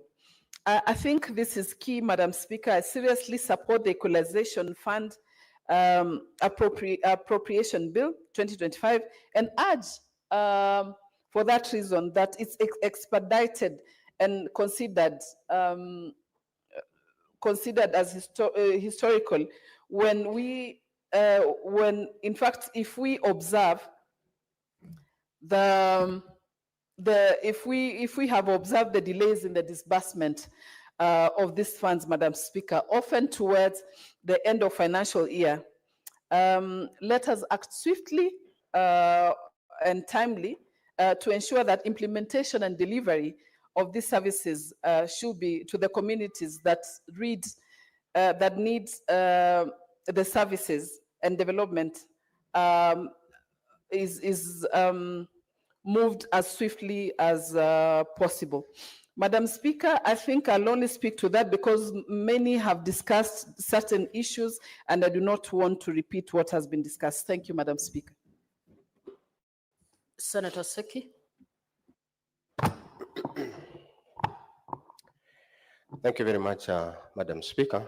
I also wish to put my voice to this important bill on the Equalization Fund Appropriation Bill 2025. Madam Speaker,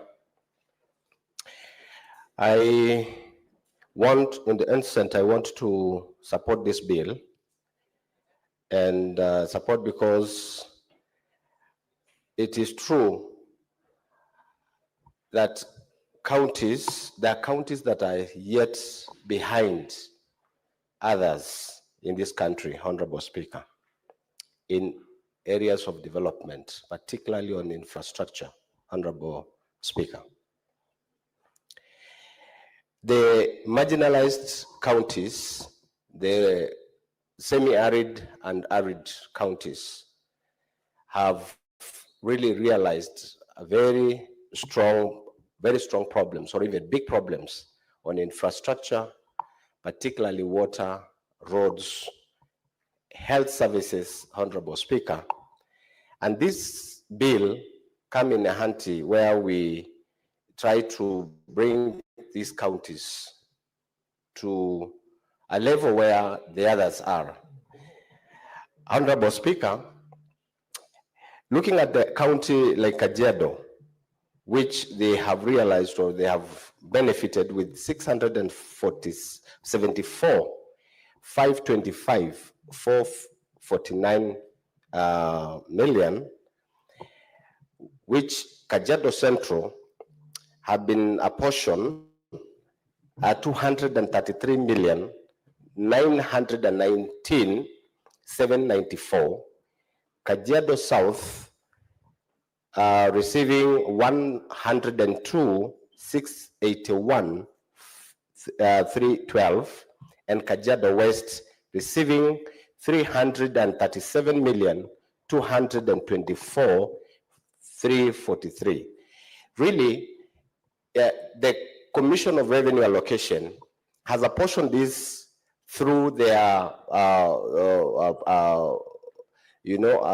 through the kind of research they have done, and they have realized it is true. These sub-counties are quite marginalized, Honorable Speaker.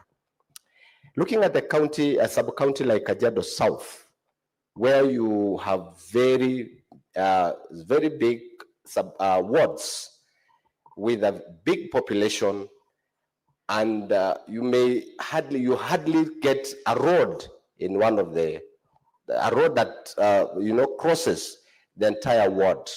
People are using motorbikes, bicycles, even people even use foot to transact, even to go to market areas. Women getting very hardly for them to get even water to drink, not even to wash, or even to use washing themselves, or even cleaning their houses, Honorable Speaker. This is a bill that comes to equalize even other areas within the county, Honorable Speaker, rather than even the country, Honorable Speaker. Health services, we find that somebody would even go for almost 5, 6, 7 kilometers without even getting a health center or even a dispensary, Honorable Speaker.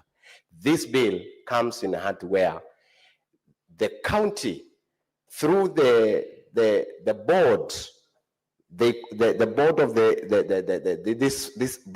this bill, and the secretariat will realize this needs of these areas, such that they try now to put that this project, Honorable Speaker.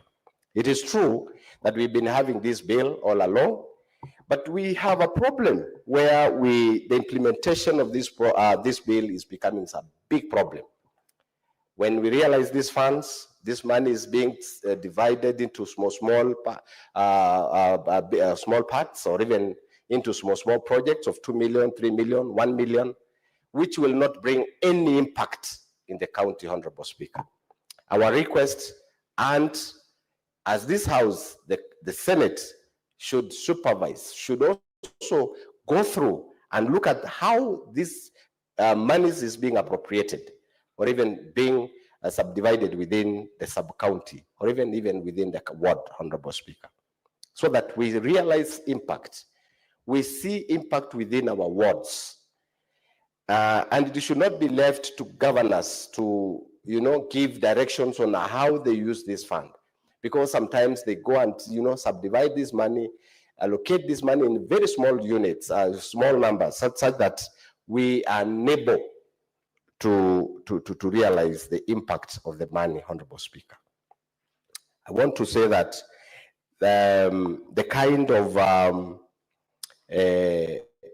issues that we are seeing here, we want really to put a lot of strength, or even to fill some gaps, such that we don't see other pending bills coming in this kind of a bill, this monies, Honorable Speaker. We want to put a lot of restrictions, even in that bill, that appropriate, that also try to control the regulations that controls this bill should be put in place, such that we realize the gaps within the implementation of this bill. Honorable Speaker, I want to believe that awards like Kimana that have not been appropriated that bill in Kajiado North, South, in Kajiado Central, Ildamat ward, which did not receive, because they are also having some areas that needs to be allocated some funds, particularly electricity and such kind of services. A ward like Imaroro ward in Kajiado East. So I think these are the kind of things that we really need to follow up as the Senate, so that we see those counties that have benefited as also realize this money within the sub-county, even within the wards that have a problem on areas of marginalization. Otherwise, Honorable Speaker, I submit and support this bill. Thank you. I'd like to call upon the mover to reply. I don't have any other contributor scheduled.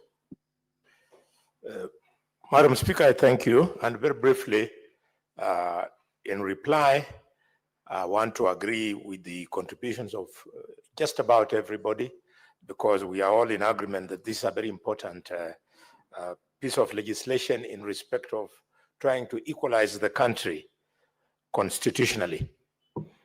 As I normally say, Mr. Speaker, in politics, I don't believe there is anything like the wrong opinion. To me, I always look at the opinion of a leader not as being wrong, but as the other opinion probably different from mine. But having said that, I'm paying to remind the House, even as you celebrate little allocations of around 21 million shillings from this kitty to your county, and in the process denying the original 14 counties that quantum that would have made a huge difference within a period of only 20 years. Please remember that there is a difference between fighting marginalization and fighting poverty. This was a fund intended to fight marginalization, which had been put in place because of wrong policy that was founded in sessional paper number 10 of 1965 and the wrong attitude by governments in Nairobi that deliberately ignored certain constituencies in this country, Mr. Speaker. So even as you do so, you must know that that was the spirit of the Constitution, to address this marginalization in a period of only 20 years. The factor which now seems to be underplay of using this fund to fight poverty, you are wrong. Poverty is fought through the formula. That is why poverty has a weighting index of 12%. It will be there in perpetuity. But fighting marginalization was supposed to be righted in a period of only 20 years. And I saw Speaker Ugonia number 13, the sunset clause should now be reviewed. If we don't review it, then the intended benefit will have been lost. And Madam Speaker, I reply.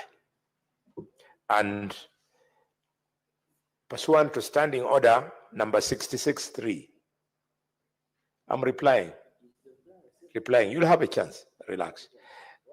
Pursuant to standing order number 66.3, I request that the putting of the question to be deferred to a later date. And I thank you.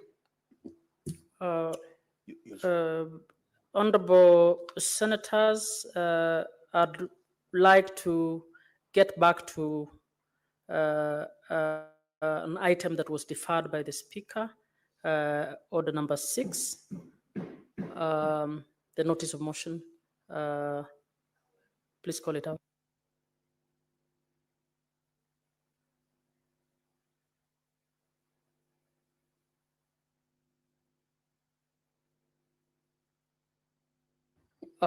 Sorry, the question to the motion just ended on equalization fund appropriation bill is deferred to tomorrow. So next order. Order number 6, notices of motion.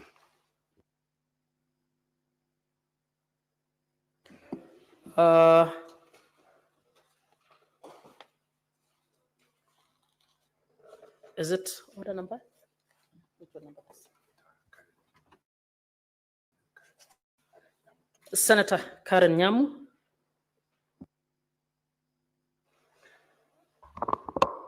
Thank you very much, Madam Speaker. I'd like to give a notice of motion, installation of CCTV cameras in all police station cells and police reporting desks. Aware that Article 51 of the Constitution provides that a person who is detained, held in custody, or imprisoned under the law retains all rights and fundamental freedoms in the Bill of Rights, except to the extent that any particular right or a fundamental freedom is clearly incompatible with the fact that the person is detained, held in custody, or imprisoned.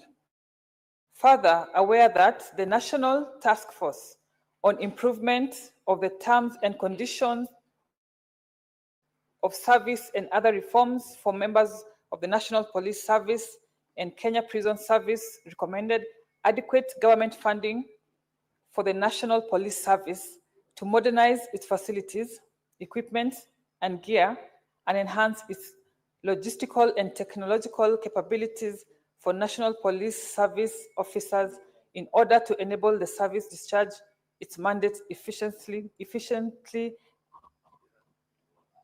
and effectively. Cognizant that the Bill of Rights provides for protection of all human rights, prevention of abuse, and upholding of the rule of law within detention facilities and police stations, concerned that there has been increasing reports of human rights violations, abuse, unexpected injuries, and deaths in custody, as well as security breaches and escapes from police cells across the country. Further, concerned that despite the recommendation by the Justice Maraga Task Force, little or no efforts has been made to ensure modernization of police cells by installation of closed-circuit television, CCTV cameras, and police reporting desks, thereby affecting police public trust and accountability in what happens to persons in police custody. Now, therefore, the Senate resolves that the national government, through the Ministry of Interior and National Administration, 1, installs functional and tamper-proof CCTV cameras in all police stations and cells and police reporting desks across the country.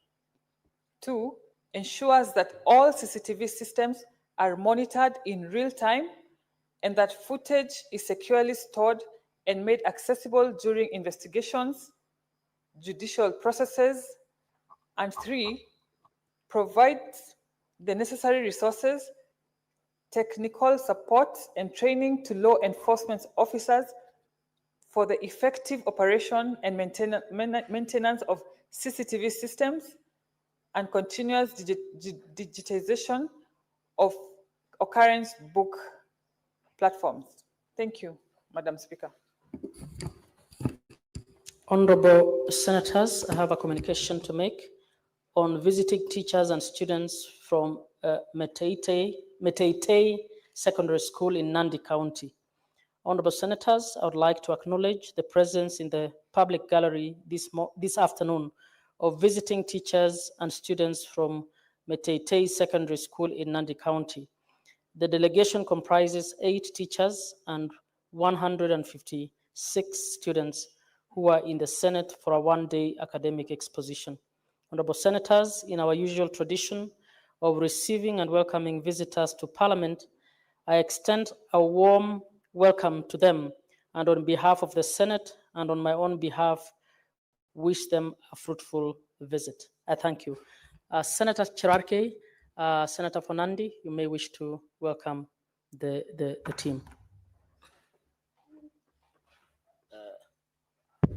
Thank you, Madam Speaker. I want to join you and other colleagues in welcoming Meteitei High School in Tindred Sub-County or Tindred constituency in Nandi County. I know they have been privileged to have watched notice of motion by Senator Karen Nyamu and of course the reply to the bill by Senator Boni Kalwale, who is coincidentally the neighbor to Nandi County.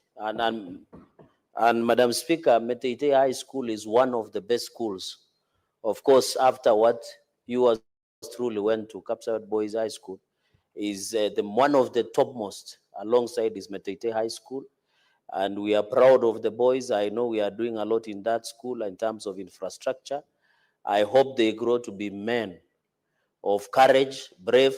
Madam Speaker, it will be of interest that this school is situated in Tindred constituency, where the vibrant, the famous 7 bearded sisters, Jean Maria Serone, was a member of parliament.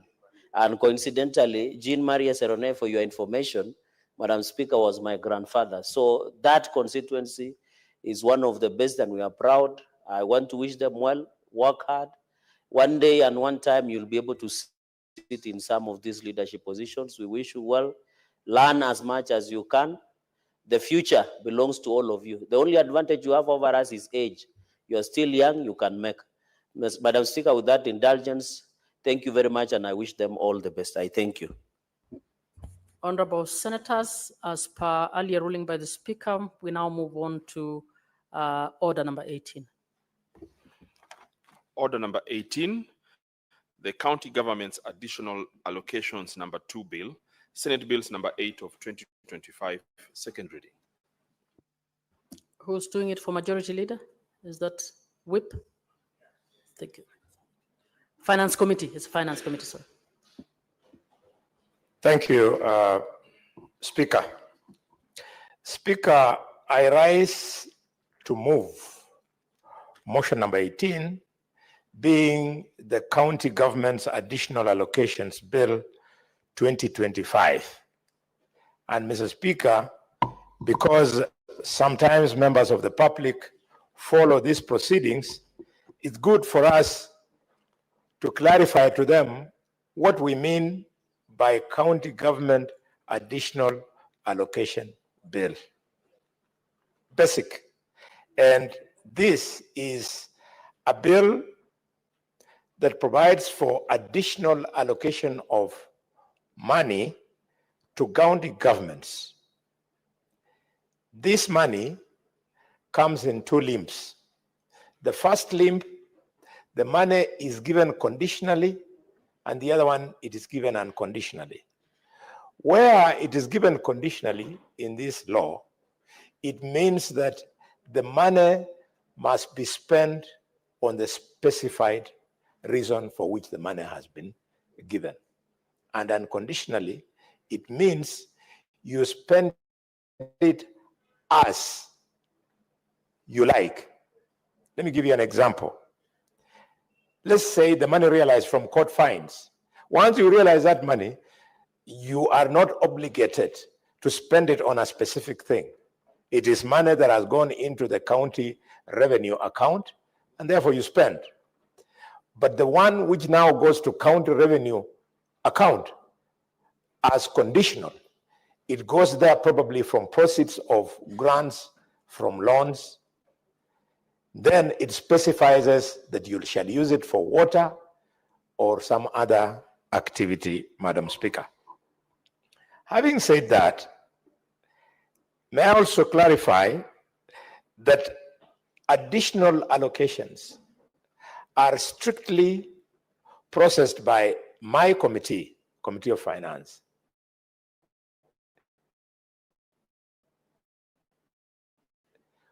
Concurrent to your recommendations when in this House vetted and passed the budget policy statement.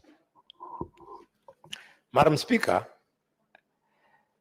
these additional funds, they are specifically provided for in the Constitution, Article 202, Sub-Article 2 of our Constitution. And additional allocations, Madam Speaker, are required for transfer for functions from national government to county governments pursuant to standing order number, to article, not standing order, article number 87 of the Constitution, and additionally, additional allocations in the form of loans and grants from development partners. Madam Speaker, I have already spoken to what does it mean by unconditional allocation. Allow me to speak to it more technically by further clarifying, Madam Speaker. Madam Speaker, I found that members of the public truly follow these proceedings, and some of them are professionals. So if you're not careful, they can wonder whether you're speaking Greek in a house that has got only students who speak English.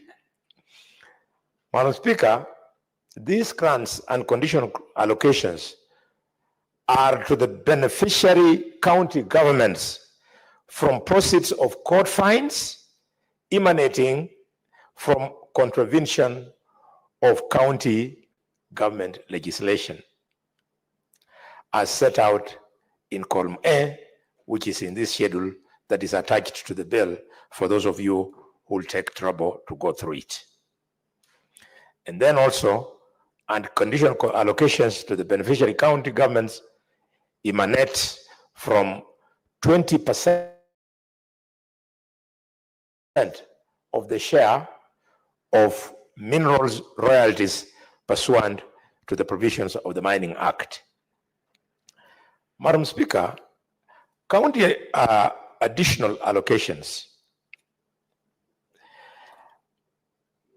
that are due to each condition, to each county, they come from the national government's share of revenue. And this share of revenue in this particular bill is specifically for the year 2025-2026 and shall be set out in the schedule which is attached.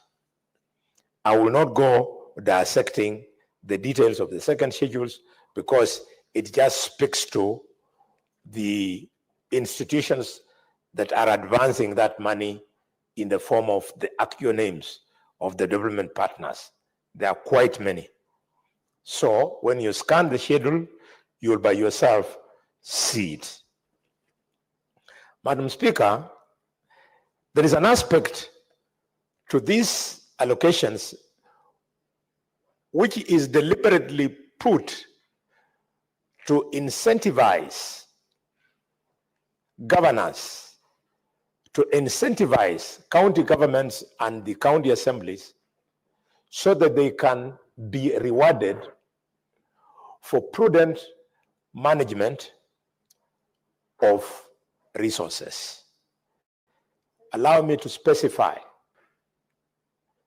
this very important issue, and governors and MCS listening into this debate. Senator Nyamu, can you walk out and speak from out? You cannot speak on phone loudly while the session is going on. Thank you.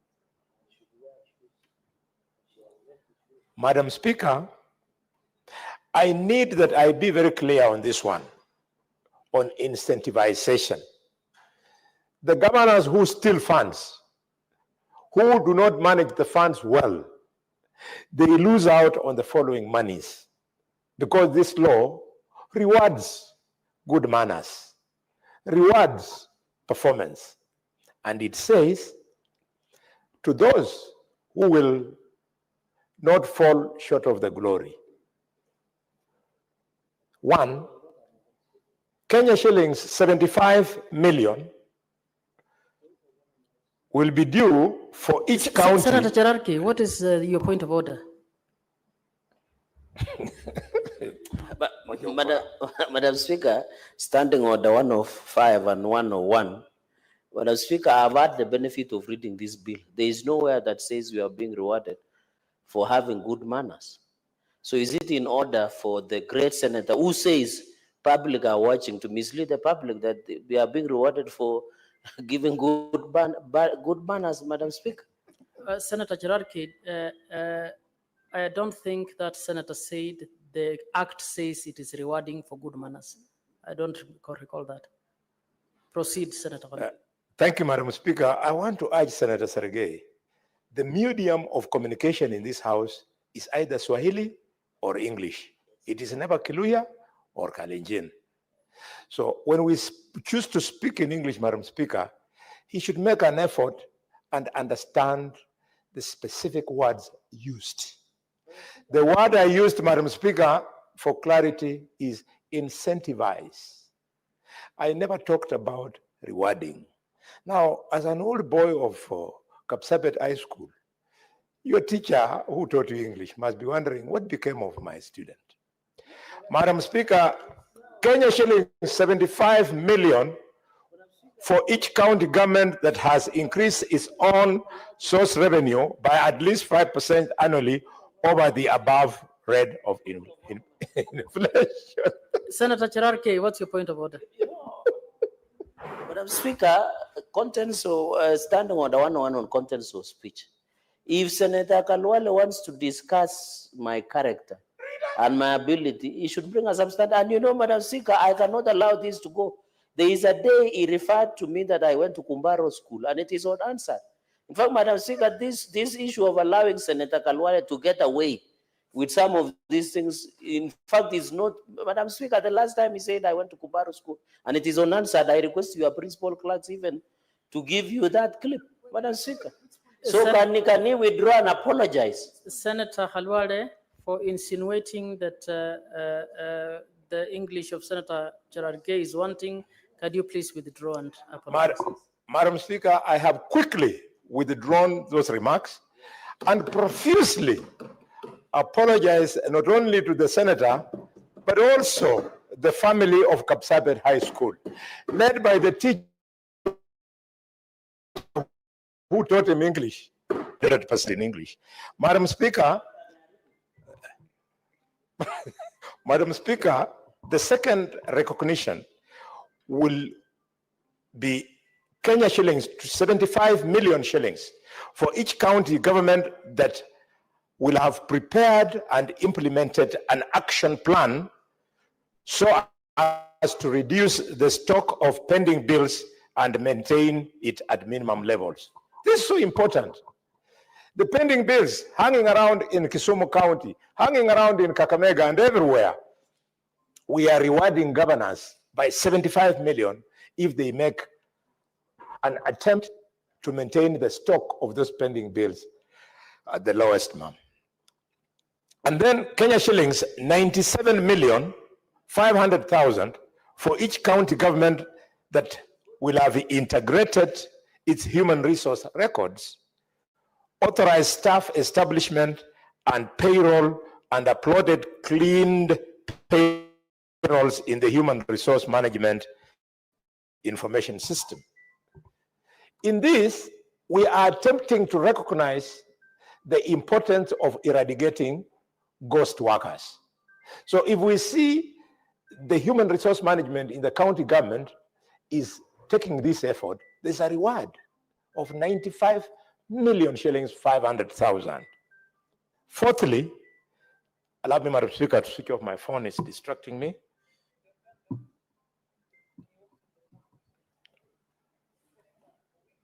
Sorry, Madam Speaker. These things, I got them in Nairobi, they are not in Kakamega. So I don't know how to manage them very quickly. Thank you, Madam Speaker. I've now complied. Then there is Kenya shillings, 45 million for each county government that is enhancing accountability for the results through an integrated performance management framework. And finally, Kenya shillings, 60 million for each county government which has a PIM or dashboard with citizen feedback mechanisms. Very quickly, Madam Speaker, as I conclude the moving of this very important bill, I want to speak to two last points. The first one is books of accounts to reflect national government transfers. We would like governors to know that each county treasury is obligated, shall reflect all the transfers of conditional allocations that will be made by the national government to the respective county government in its books of accounts. There is a risk that this money, once it hits the county revenue account, a clever, shall I call him clever by half, governor and his team can choose not to reflect. And if they so do, Madam Speaker, let them know that there are consequences. And the consequences are in clause 10, where we have provided that despite any other law, a serious or persistent non-compliance with this act constitutes offenses of financial misconduct under Section 197 of the Public Finance Management Act. And a person who commits an offense under subsection 1 is liable on conviction to a term of imprisonment not exceeding 5 years or to a fine not exceeding 10 million or both. Senators, many of you either at one time or another, you are amicus curiae to the public accounts, public investments committees, or your members. You see people who handle finances in the county government feigning ignorance or silence when you're pinning down the governor. It is now clear in this law that they risk going to prison for 5 years or paying a fine of 10 million or both. Finally, Mr. Speaker, given that all politics is local, allow me to make one local statement. Namely, if you go to the first schedule, it has shown the returns on court fines and the share of the 20% royalties.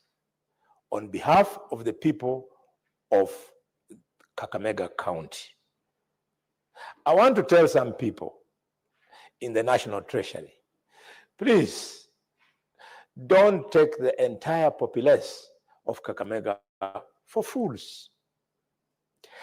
Madam Speaker, why do I say this?